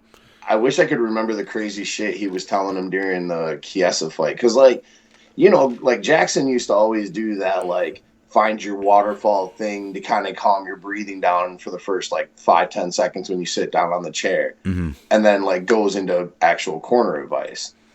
And, like, this dude was just, like, talking about flying with eagles and some other crazy... Yeah, dude, like, some crazy shit. And that's when Joe started talking about it. And then he started, you know, obviously he brought it up a few more times with other podcasts and stuff. He was... Yeah. Like, that's cool. Diego wanted to get out of... Or, you know, had some issues with shit at Jackson's. But there are other fucking camps, dude. Go train with people. Go train with Cowboy, even. Yeah, so Luke asked him, he's like, what kind of credentials do you have to be a coach? And he's like, that's funny. I didn't even know you had to have credentials. And then he shits on everyone. And then Luke's like, well, he's like, okay, well, kind of like, let's move on. Yeah. Because Luke's like, clearly you do have to have credentials. And he's like, he's asking him, like, why are you the only one that runs this guy's camp? And he's like, oh, because he doesn't need anyone else. And then he's like, something about the contract. And he's like, oh, yeah, I have the lawyer look it over. And he's like, wait a minute, you have a lawyer look it over? And he's like, yeah, why? He's like, do you think it's weird that I have a lawyer look it over? And he's like, no. He's like, you said you were the only one. He's like, I'm just asking. He's like, I want to understand. He's like, you said you were the only one, but you also mentioned a lawyer.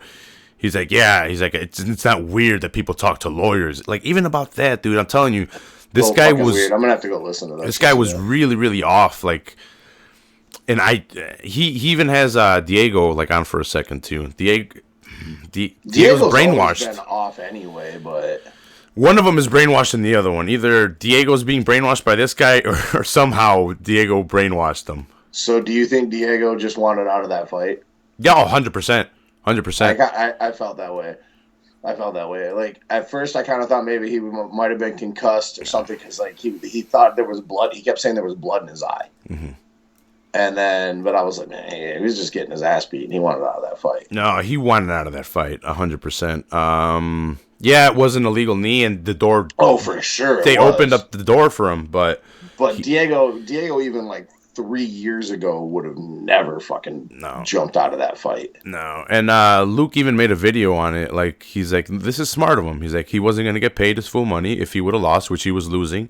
So why not get the DQ win? He needs the money. Yeah, he needs the money, especially if he's paying this kook. Right. Yeah. He definitely needs the money. Yeah. I mean, Diego's probably broke anyway. Mm-hmm. I was watching some like training stuff of him too, and it was like movement and like grabbing and like trying to flow with it, and it was really weird. And man, it's tough watching him fight anymore, because like he's got He's definitely got like CTE. Yeah. Like it, Mm-hmm. dude. He's been. I mean, he's been in so many wars and like old school as fuck. So you know, he used to have gym wars, and it's he's the way he's some of the weird shit that's happened with him over the last few years. Um, remember what was it when he was cutting to 45 one time in that interview he did before the fights? Who the fuck was he fighting? Was it Pettis? I don't know, but I just remember him saying a bunch of super weird, like I got worried for a minute shit. Well, he went from being the nightmare to being The the dream to back dream. to the Nightmare. nightmare to Yeah. back to the dream, and then Yeah, and but it's just this is the most worrisome because it feels like this guy's taking advantage of him. That's what it feels like. for sure. And just get better, Diego. That's all I wish, man. Look, that guy's a legend, but that was not a legend move. I'm not blaming the guy for wanting it to get his money, but Diego would have never have done that in the past. Dana's got to stop putting him on fights. That's basically what he has to. Dana has to do the right thing and stop. They're not Dana. They got to put a stop to it. He's going to fight elsewhere, but they got to put a stop to it. Yeah, and Pereira, or Pereira, I think the dude could do good if he stopped with the antics. Yeah, I agree. He needs to stop with the bullshit and just fight. Mm-hmm. But that was kind of my feeling for a long time with Yair. Yeah. Remember when Yair used to do like those backflip kicks and all that other bullshit? Yeah. And it was just like, dude, just fucking fight. Mm-hmm. Because Perez got skill. He's got talent. And he's got some really weird, unorthodox strikes. But it's all that extra bullshit that he does that just is like, why, dude? It's so much wasted energy. Yeah, no, I don't get what he does. It to me, it's even sillier and like less effective than even what Yair was doing. Yair was even there was some technique, but it was the flashiness of it. This is like goofy. Yeah, Yair was definitely a lot. Even his strange unorthodox shit was not goofy. It was just a lot of wasted energy because he was gassing himself out. But yeah, you're right. This was more goofy. He was just somebody I couldn't. The first person that came to mind with like doing similar flippy shit. Yeah.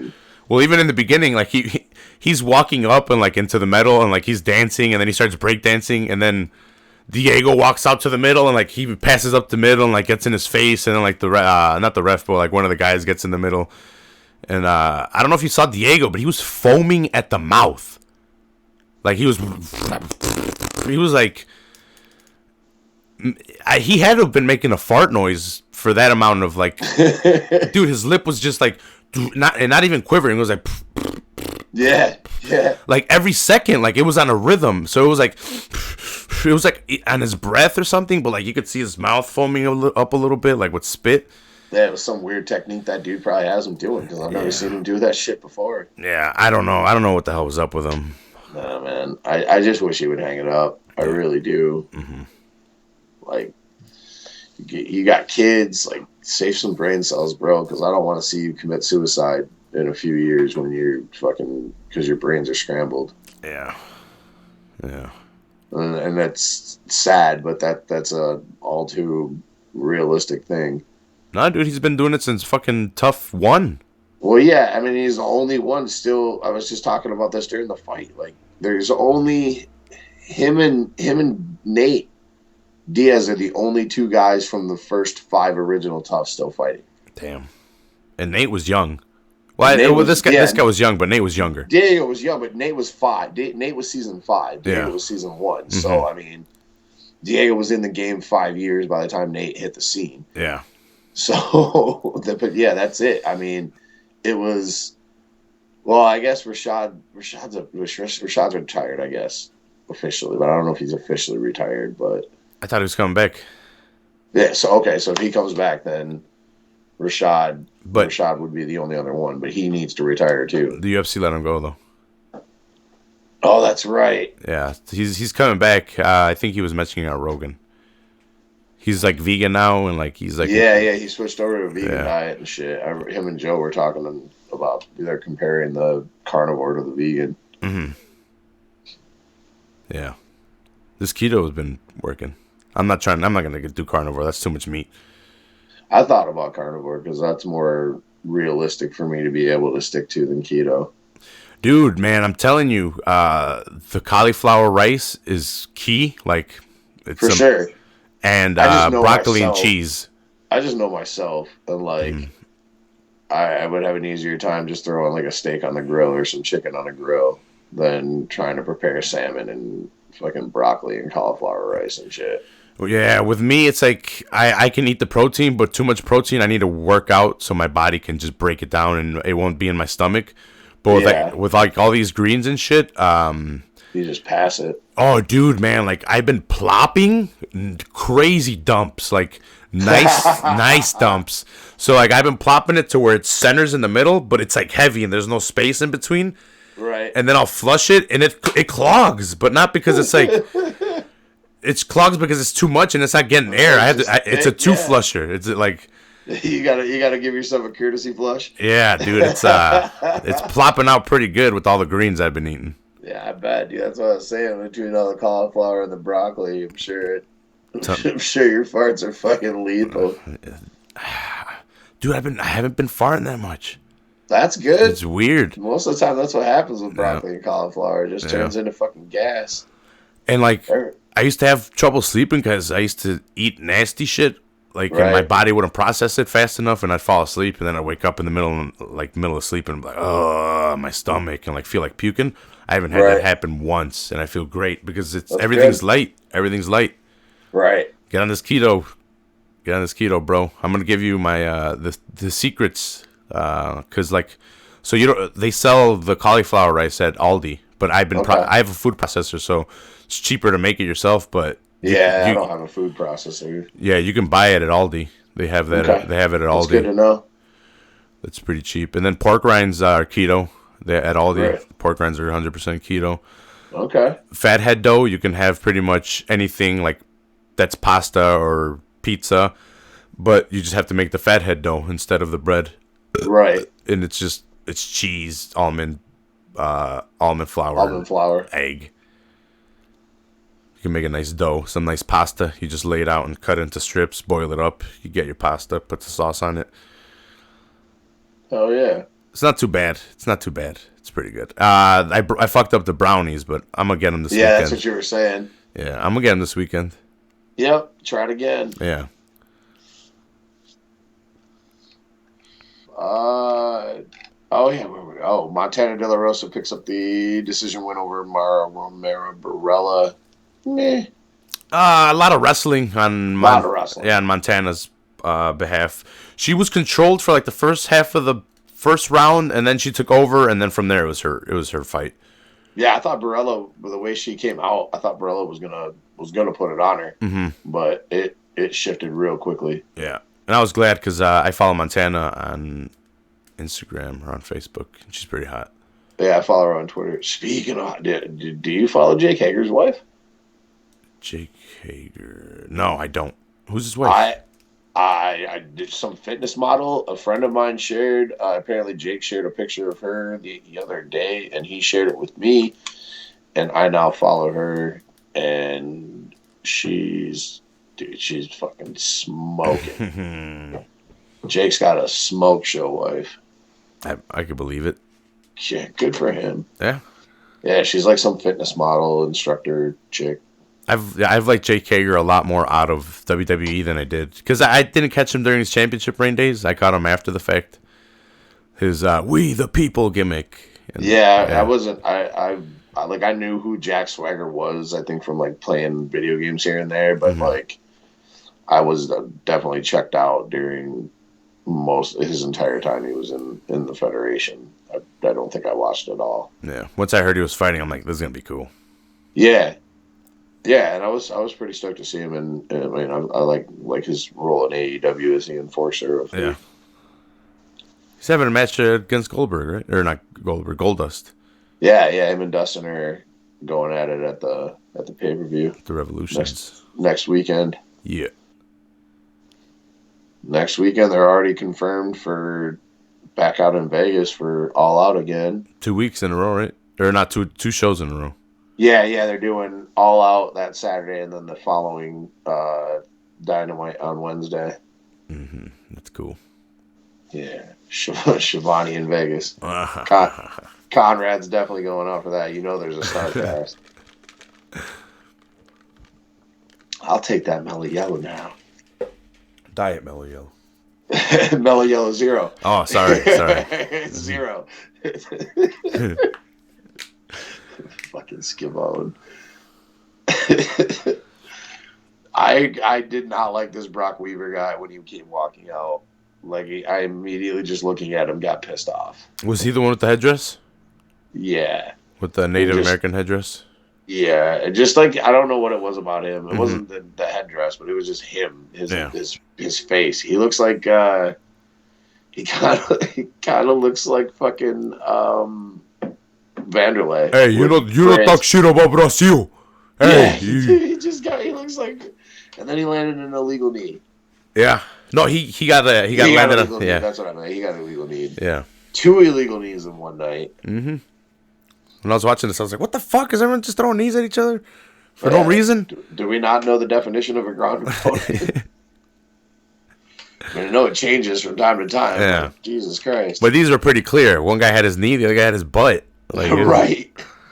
Like, come on, guys. Dude, this isn't Japan. Mm-mm. I wish they'd bring back soccer kicks. I wish they'd bring it back for Randy Orton at least, but you know. The legend killer. Mm-hmm. You see him do that to Edge? No, I heard about it though. I mean, I've seen him do it to everybody else when he was doing it before. Actually, he didn't get to do it to Edge. He did the concerto, sorry. Oh, that's right. The single concerto on the floor. They've been teasing him coming over. Orton? Yeah. I thought he signed the contract recently, though. Did he sign a new contract? Yeah, because they were talking about. Well, him and Khan went back at it.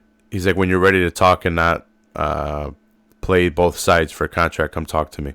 And then he signed with WWE. I didn't catch that he signed. I just heard they were talking him possibly leaving.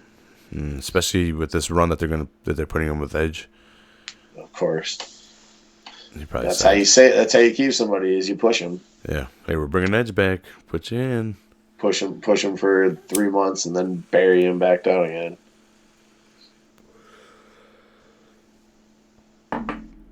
Fucking Vince.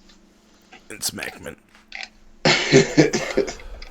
So Brock Weaver picks up the DQ win over Kazula Vargas.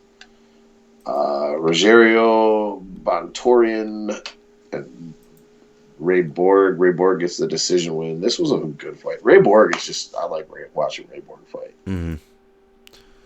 He missed weight again, but he apologized. Missed weight again, which sucks. Thanked the UFC for all the opportunities and, not fucking firing him. But yeah, you got to question how much longer he's gonna be there with how many times he's missed weight. The thing that he's got in his back pocket is taking a piece of glass in the eye and not suing him. Yeah.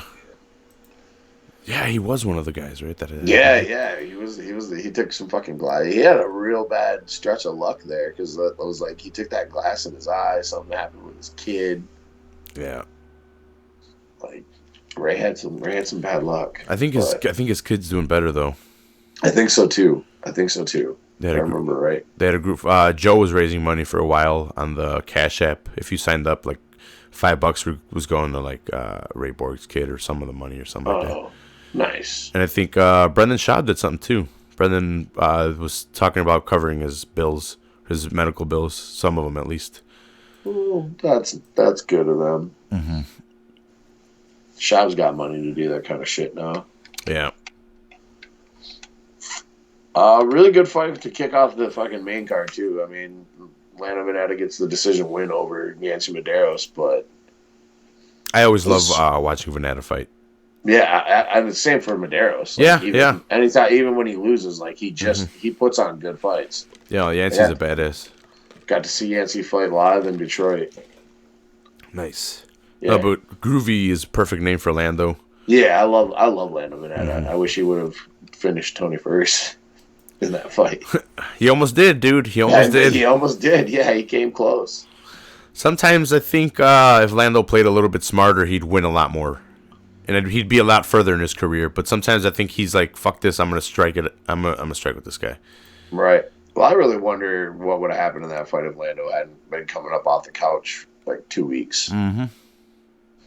That actually was in a fight camp. Yeah. Because he gassed in the second round. That's when Tony got him. Yeah. But Tony was able to recover and get him. But this guy definitely gassed out. Yeah, biggest takeaways out of this, obviously, is Jan Blachowicz is probably the number one contender, and Diego needs to retire. Stop fighting, please, Diego. Please go start fighting old people in the streets like BJ Penn, so you'll get fired, and I don't have to worry about you fighting anymore. Glad to hear that BJ is all right after flipping his car, though. Yeah, me too. BJ's a fucking mess. He needs help badly because he's clearly got problems. I forgot who recently was talking about him, saying that he wasn't that bad, and then he fucking flips his car. Yeah, then he gets a DUI and flips his car. And 2 months ago, he was getting in bar fights drunk. Who was it? I forgot who it was. Oh, BJ, stop. Please just stop. We got a card this Saturday night from Auckland, New Zealand. Main fight. Your main event is going to be number 6, Paul Felder, taking on number 7, Dan Hooker, the Irish Dragon, taking on the Hangman. It's a fucking scrap. It's gonna be a good fight. It really is. It really is. I mean, Paul Felder is a fucking scrapper, always. Very technical Muay Thai. Mm-hmm. Great striking. Mm-hmm. Dan Hooker has got fucking cement hands, and he's can long. Finish you on, and long as fuck, and can finish you from the ground very easily. Yeah. He's got slick jits. This is an interesting fight. Number 7 versus number 4? Or number 6, sorry. Yeah, 6 versus 7. I like the fight for Hooker better. I love Paul Felder, I really do, and I have a lot of respect for Paul. I just don't like the fight if it goes to the ground for Paul. Mm-hmm. Yeah. I don't, and maybe Dan's gonna just take it up and because he wants to punch Paul Felder's lights out, even disrespecting him. Like I'm kind of leaning on Hooker's end. Even in the striking, like it's not as technical as Felder, but I can see it affecting Felder where he's the longer guy, so maybe the overhands will come over to the top when this guy's trying to come with straight shit. I don't know. The reach is definitely going to play a factor in this fight. I mean, Dan Hooker is a huge lightweight. Mm-hmm. Yeah. That's how we're looking at it. I mean, well, I guess he's only an inch taller. But he's got 5 inches or 4.5 inches. Yeah, 4.5 inches of reach for sure. Yeah, and plus leg too. I'm surprised. I thought Dan Hooker was a lot taller than fucking that, but Paul Felder's 5'11". No, Felder's a big boy. A big boy. Yeah. I mean, he went up and fought 70 with no fucking problems. Mm-hmm. It's a good fight. It was a good fight. It really is. No, I'm leaning towards Hooker though. Yeah, I'm leaning towards Hooker too. This is a better main event than last week's. For sure. I mean, unfortunately, I think there's not a lot of other great fights on this card with Jim Crude. Come on. Who? Jim Crude? Yeah, Jim Crude versus Mikhail Okil Yes. Zook. Yeah, that guy. Yeah, him. You don't know him? I don't know him. Give me a second. I'll remember his last fight. I have no idea who the fuck he is. I know his nickname's Lord. Lord? Like the singer?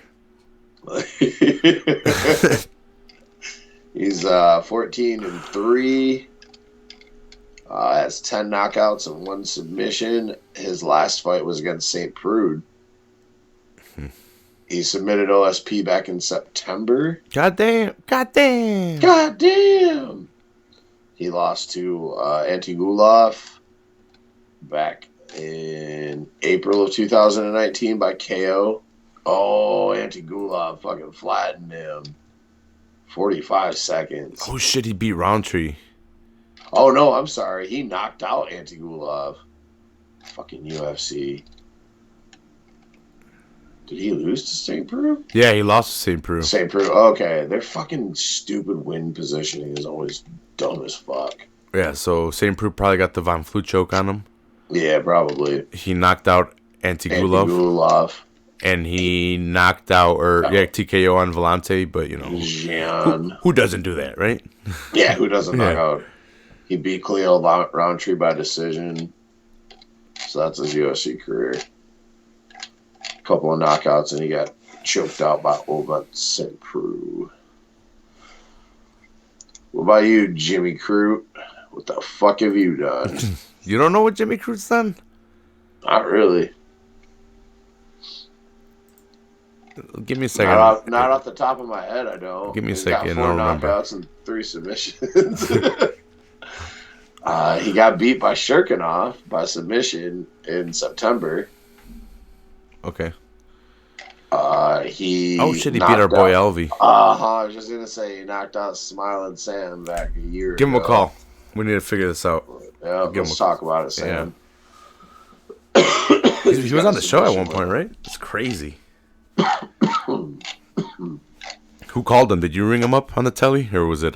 Yeah, I got him. He's still on my Skype list. I still have his phone number. Well, unless he's changed his phone, but fucking shout out to Kyle, the real estate king of Ohio. Right? That guy's a mogul. Jesus Christ, killing the real estate game, man. Just killing the podcasting game, and then fucking started killing the real estate game. He's like Conrad, but in reverse. Yeah, right. Well, Conrad mortgages, but you know, same thing.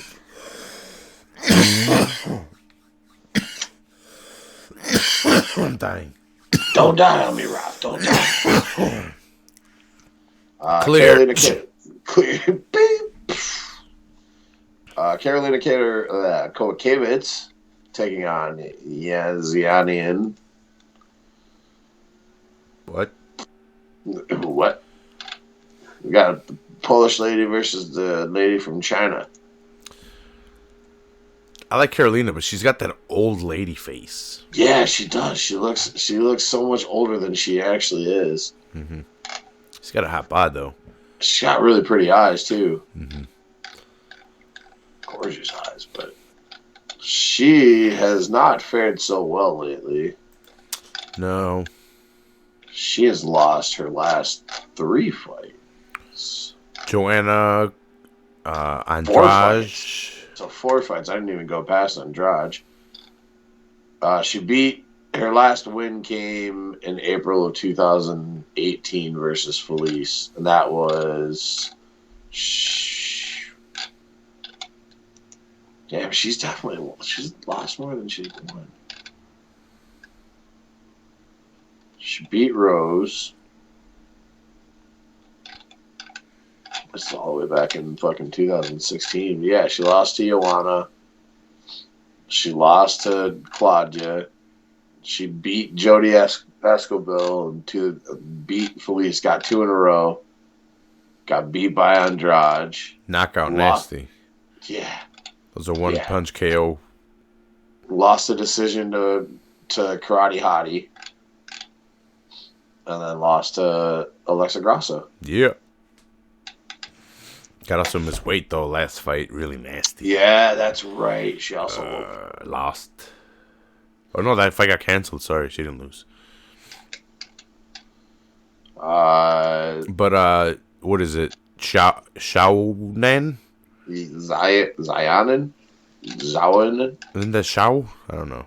It could be. She beat Joanna, or, what's her face? Hill. Yeah. Which is fighting this weekend, too. Who's fighting this weekend, too. She's got a win over Kondo. Lost to Pereira. Vivian Pereira beat her by decision. Mm-hmm. Poor girl. They don't have a fucking picture of her up until now, I guess, because... Oh, damn. She lost to Kaylin Curran, too? Oh, shit, there's more. Kylan Curran, She's no longer in the. who's not even fighting anymore. Yeah, I don't even think Kylan Curran fights anymore. Holy shit.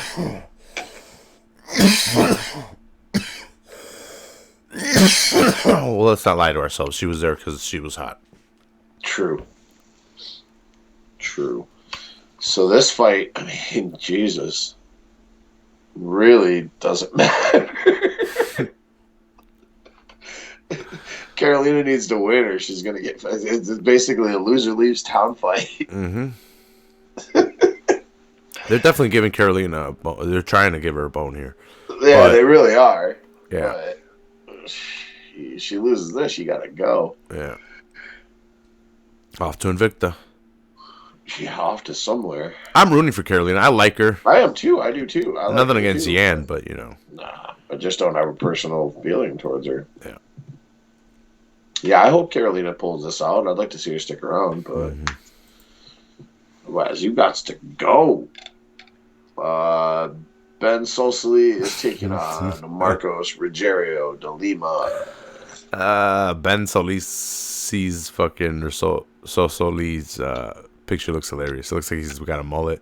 Yeah, it does look like he's got a mullet. he's got a teardrop, bunch of tats. His name is the Combat Wombat. The Combat Wombat. What the fuck? Has he got the Fighting Illini thing on his fucking arm? Dude, he totally has a mullet. Yeah, right? He totally has a mullet. It's like a buzz cut. It's all like shaved up in the front. Yeah. And then fucking mullet. Oh, dude, I hope this guy wins. Against Marcos Rogério de Lima? Yeah.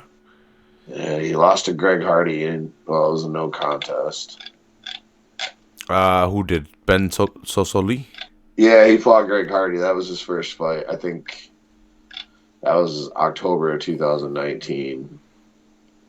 And that became a no contest. I don't remember. I think that's the one that Greg Hardy won, and then I think that's the one with the inhaler. Oh, okay.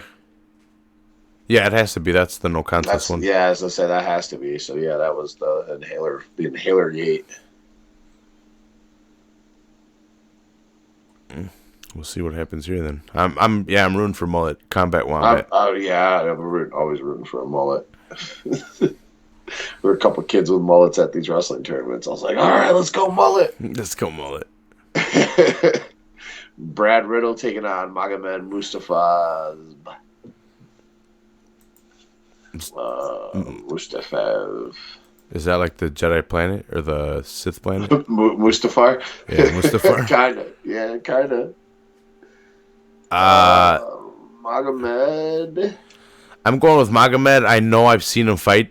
And the Russians are always tough. That's a Dagestanian guy. That guy trains with Khabib. Yeah, he fought. His last fight was April 2019, and he knocked out some guy named Fizaviv by knockout in a minute 35. He lost to Kevin Lee by submission back in November of 2016. So he had a little bit of a layoff in the UFC. After that Kevin Lee fight, he's been around for a while though. He's got fights going back to 2015. Damn. Yeah. Wonder if he got suspended for something. That could be. He might have got. Yeah, that would make sense. 2-year suspension. Mm-hmm. He probably popped for something in the Kevin Lee fight. Yeah, because after that, it's fucking. Yeah, that was his last fight before he came back in April. Yeah. Interesting. Matt Riddle's brother here, Brad. Is that Matt Riddle's brother? No way. No, he's Australian. I'm like, no way. No way, bro. No. I wish. That'd be cool. Yeah, this is his second fight. He's got a decision win over some guy named Malarkey. Malarkey. It literally is Malarkey. I'm pulling for Magomed. Come on, man. Yeah. And your first opening fight of the main card, Kevin Aguilar taking on Zabaria Tukagov. Tugugov? Yeah, Tugadov? Yeah, right? You getting a little blue chew, maybe? Ooh. Ooh. Blew it. Fucking chew it and do it. Zabaria is...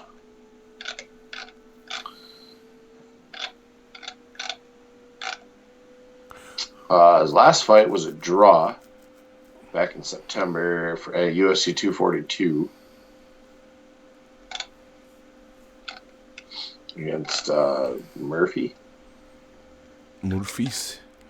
Yes, sorry, I was looking up Magomed. Apparently, he was badly injured after the Kevin Lee fight, and he blamed Kevin Lee for the injury. Interesting. Okay, I figured he got suspended, but that makes more sense. He had a broken arm from the Kevin Lee fight. Holy shit. Yeah, that takes a while to heal up. Mm-hmm. Took Tony a couple of years when he broke his arm against fucking Michael Johnson. Yeah, it sucks because you can't do shit. And then it atrophies, and then you gotta let it. Then you gotta build it back up to strength. Yeah, and I'm sure if it was broken in a fight, it probably had to have like plates and shit put in, so then those had to get taken out. Mm-hmm. Jesus.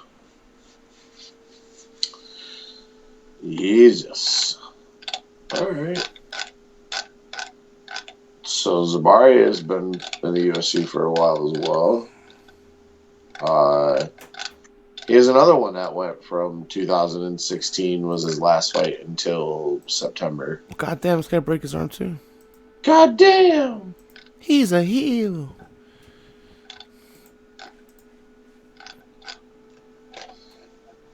Who was it that broke his arm?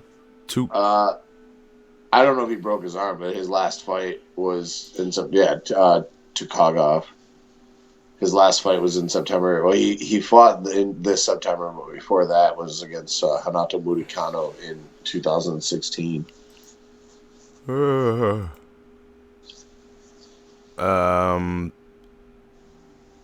Zubaria is pretty good. Yeah, he's 18-4-1. Kevin Aguilar's 17-2. Mm-hmm. It's not bad either. No, I haven't seen. Yeah, I haven't seen Aguilar fight. I've definitely seen Tukagov fight. Yeah, Aguilar's coming off. He's a Contender Series guy. Okay. He has fought.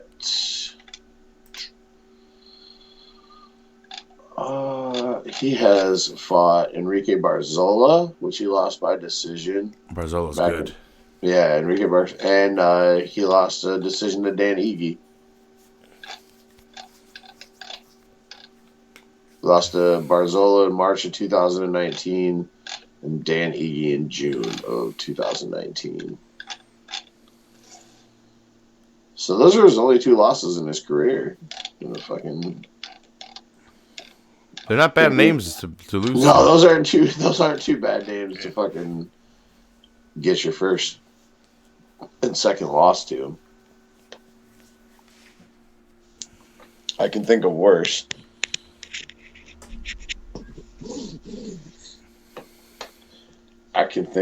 But yeah, I've got a feeling the Russian will probably put it on him, and it will be 3 in a row for the Angel of Death. Ay, ay, ay. Ay, ay, ay. I don't bet against the Russians. Yeah, sorry, Aguilar. Sorry, Kevin. You kind of look like Eddie Bravo, but you're not. Your featured prelim fight is Jalen Turner versus Joshua Kulabau. I wish they should have put the freaking second fight as the featured fight, because I know who the fuck Jake Matthews and Emil Meek are. Yeah, I know who both of them are. Yeah, I know who both of them are. That's one of the last fights on this card that I know who both fighters are. Mm-hmm. Damn, Jake Matthews is dropped in the card. Yeah, I know Jake Matthews and Emil Meek. I don't know who Callum Potter and Song Ken and there. Kai Kara France and Tyson Nam. I know who Angela Hill is. I don't know who Luma Lukbunmi. Makai Pitalo and Takashi Sato. I think I've heard of Priscilla Cochera and maybe Shayna Dobson, but I don't remember. Let's go, Jake Matthews and Emil Meek. Yeah, That's one fight I got to look forward to for this. that's a good fight. I think That it's is a gonna good be a good fight. fight. Yeah, That's gonna be a real good fight. it's way Fucking down Emil there. Meek, New Zealand. Yeah, no shit. No shit. You would think that would be on the main card. Mm-hmm. Jake Matthews is a hometown guy, and fucking Emil Meek's a crazy Viking. Yeah, that's crazy. This is our early card, though. The main card starts at 7 Eastern. 4 o'clock Eastern for the prelims. So that's 3 o'clock for you, 6 o'clock for the main card. God damn. God damn.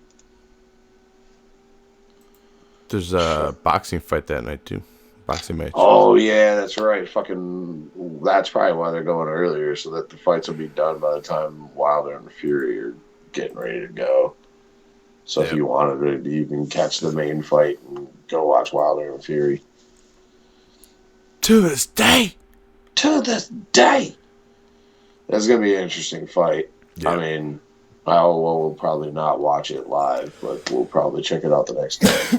It's like $80, dude. Fuck that. Yeah, I'm not paying pay-per-view price for that. Not for boxing. I don't care enough about boxing. These guys just don't. These guys would have to come through for me to buy it. For sure. Yeah, I would have to have a bunch of people over to buy it because I'm not paying $80 to see that fight. Oh, let's get some news real quick here. Chris Weidman versus Jack Hermanson set as a main event for UFC Oklahoma City. Ah, man. I don't like this fight for Weidman. Dude, how many more times can he get knocked out? Jack Hermanson can fucking bang. He's on a 4-fight win streak. Ever since he lost the title, man, it just hasn't been the same for Weidman. Yeah, you're right. Ever since that Rockhold fight, it just hasn't been the same. And I mean, like, he was doing really good against Yoel and then caught a knee. Dude, in that Luke fight, wasn't Luke on top of him for an unnecessary amount of time, just landing shots, and the ref was just... Yeah, after he took that spin, after he tried that stupid spin kick and he got taken down, and then Luke just rained down on him. And then I think he lasted that round. I think he survived. I think it was John. And then he got knocked out in the next round. Yeah, it's... It hasn't been good for him, man, ever since then. Nope. He just hasn't. I mean, he picked up that win against Kevin Gastelum that I bet against him to lose. Which he almost lost, too. Yeah, he came close to losing that fight. Very close. But yeah, that's going to be at the main event of UFC Oklahoma City, which takes place on May 2nd. Edmund Shabazian and Derek Brunson's fight that was supposed to take place at UFC 248 has been moved to UFC Portland. I like that Edmund Shabazian kid. It's weird that he can actually strike knowing who his coach is, but... Head kick! Head kick! Head movement! Yeah, there you go. Head movement! Head movement! Fucking Shabazian's got bricks in his hand. Yeah, the kid's kind of scary. Yeah, he's scary good, especially for how he's 22 years old. Mm-hmm. And just putting people out. Yeah, there's no real reason why this fight got moved, but yeah, so they're going to be on UFC Portland. We're going to get a third fight in the Shogun Hua fucking... You wanted it, you got it, Jeff. Yeah, the fight that nobody wanted, but we're getting... I mean, I guess it's Brazil, so they're probably going to both retire after this fight's over because they're going to die in the ring if they don't. Shogun and Little Nog will fight for the third time. I think the second time in UFC. Yeah, first fought in Pride in 2005 when Hua won a close unanimous decision. Then the second fight took place in 2015 in the UFC, 2 years after the initial date for the rematch. Yeah, it does note that this contest could mark the retirement for both veterans, with Shogun having. It's so crazy to me that Shogun is fucking 2 years older than me. Like, I feel like I've been watching Shogun fight forever. We have. He's been fighting since Pride. Well, that's what I'm saying. Like, I literally grew up the same fucking age. Like 2 years difference between me and Shogun. It's just nuts. Shogun turned 38 in November. Nogueira turned 44 in June. Guy looks so old. He looks like a catcher's mitt, Nogueira. Yeah. Nogueira, yeah. Shogun don't look that great either. But he looks better than Nogueira. Mm-hmm. Yeah, so UFC 250 is going to take place in Sao Paulo. Let me get about 250. There's no headlining fight yet announced. And speaking of champions, unfortunately for me, because I love her so much, but it looks like Valentina Shevchenko versus Joanne Calderwood is in the works for UFC 251. I know. No. No, man. I don't want to see JoJo get fucked up like that. Me neither. I'm glad she's getting a title shot, but me too. She deserves it. I mean, she's been fighting forever. She's 33 years old. She's 3-1 in the division. She deserves it. Because I felt like I thought did she beat? Yeah, she lost to Caitlin Chukagian. That's her only loss in the division. So. And she's the first woman to get a win at 125.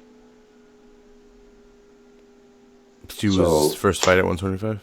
Yeah, she was the first women's fighter in the UFC to get a win at 125 after she defeated Valerie Letourneau in June 2016 before the promotion officially instituted a 125-pound division. She's a fucking pioneer, Rafa. Mm-hmm. And she's just awesome. I love her so much. But unfortunately, that's not the fight I want for you. Yeah. Valentina proves she is unfuckwithable at 125. And I'd almost be open to seeing a rematch between her and fucking Nunes again at 35. That first one's very close. The first one was real close, and I don't really remember the second one all that much.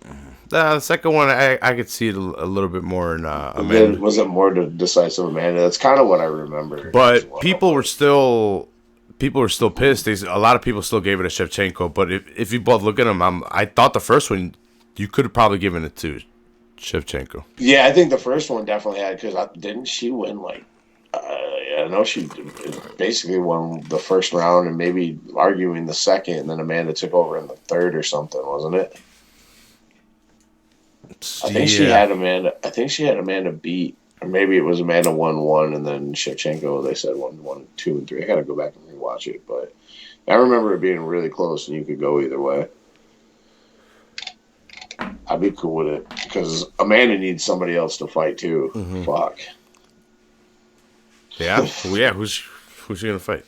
Nobody. She just kills everybody. Yeah, is no one just gonna fight her girlfriend, Nina? Right. Finally, Eric Anders and Christoph Jocko are also going to be fighting on UFC Portland. That's going to take place on April 11th. This would be fucking Anders' 8th fight in 2 years. That's kind of impressive in its own self. Yeah. Him to take on 8 fights in 2 years, so a lot of consistency. Yeah, for sure. He's coming off of 2 straight following a 3-fight skid, picking up wins over Gerald Mershon and Vinicius Moreira. 8 of Anderson's pro wins have been by a knockout. Jocko recently rebounded from a 3-fight losing streak as well with consecutive wins. He defeated Alan Mdovsky by unanimous decision in last April and followed that up with a split decision over Marc-Andre Barriault back in July. Jocko's got an 8-4 record. UFC Portland will be headlined by a heavyweight bout between Walt Harris and Alistair Overeem. The Ream. How's the Ream still doing it? Dude, whatever plastic surgeon he had that fixed his face did a bang-up job. Mm-hmm. Well, apparently there's stitches and then there's plastic surgery. It was a little, I think it was a little bit of both. Yeah. Because you can only stitch so much when the lip is just like hanging over here. Yeah, no. Well, I forgot what girl was saying it because they got cut up pretty bad, but they said that there's people that could stitch it up, but the plastic surgeon stitches up but fixes as well because they have to hide the stitches. They hide the stitching. Yeah.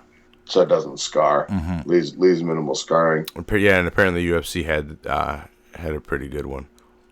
Yeah, whoever did it did a great job. So, because I saw him like a week later in a picture, and it didn't even look like he was in a fight. That Rosenstruik fucking fight he's got coming up with Ngannou, yeah. That's interesting. Rosenstruik's equally scary, man. He is equally scary. The thing that, I mean, I can't. Did you think was Overeem winning that fight in your opinion? And then Rosenstruik kind of just got him. Yeah, I thought the same thing. I thought Overeem was beating him up pretty much the whole fight, and then with like 8 seconds left, he just bombed the shit out of him. Mm-hmm. Yeah, he's fucking nasty, scary. But you got what is making Ngannou a little bit more scary is he's taking shit seriously now, and he's training, and he's got coaches, and like he's training. He's not just striking. Because if he gets in another fight with Miocic and Miocic can't get him down, yeah, I mean, if you can't take him down, it's a matter of time. It's a long night of trying to not get blasted in the face. Yeah, who's the one? Derek Lewis? No, but Derek Lewis wrestled him, right? Yeah, they kind of stayed away from each other. Mm-hmm. Well, yeah, that one was. Yeah, you're right. He was coming off and Ngannou was coming off of that fucking big loss to Stipe, where he just got beat up for 5 rounds, and Lewis was coming off of a fight against somebody I can't remember, and they just fucking stayed away from each other. It was horrible. Mm-hmm. Well, that was like the same card that CM Punk was on. Wasn't it? It was in Chicago, wasn't it? I was there, yeah. I was going to say, you were there. Yeah, that was my first ever CM Punk chant live. Yeah, wasn't that Punk and Jackson. Michael Jackson? Yeah. The reporter. Yeah. And they got fired right after. They got fired for winning. Fucking not beating up CM Punk. Yeah. It's like, hey, dude, congratulations on winning, but you won in the worst fucking possible way. You put on the worst fight ever, so bye. It's like, you could have won. It's like, you just had to do enough. Yeah. Or no, it's like, you just did enough to win on purpose. Right. You just played it safe to win on purpose instead of... Yeah, quite visibly. You could have put him away real early. Yeah. Got it. Jesus. Goddamn. Oh, but yeah, that Rosenstruik fucking Ngannou fight scares me. Somebody's going to go home in a bag. Yeah. All right. Well, I don't have anything else. You got anything? No, I'm pretty high. Yeah, me too. Can't remember anything. I know, that's why I couldn't even. I was fucking blanking on Ngannou.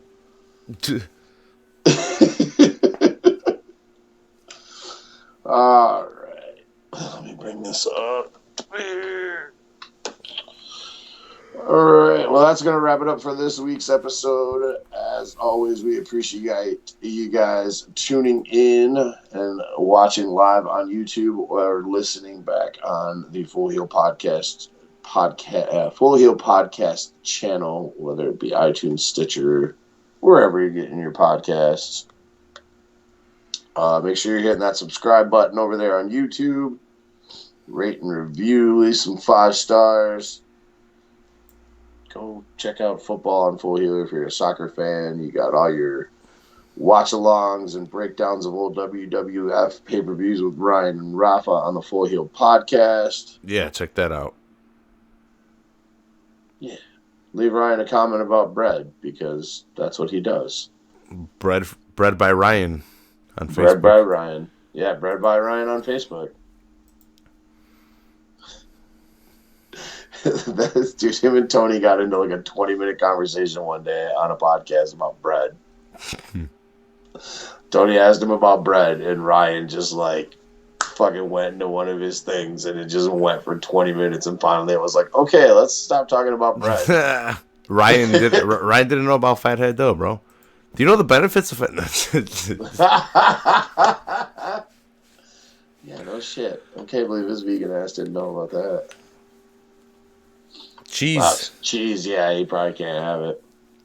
Goat cheese. Yeah. All right, well, let me cue my music up here. Like I said, we appreciate you guys for tuning in, and we will see you next week for another episode of the Average Joe's MMA Show.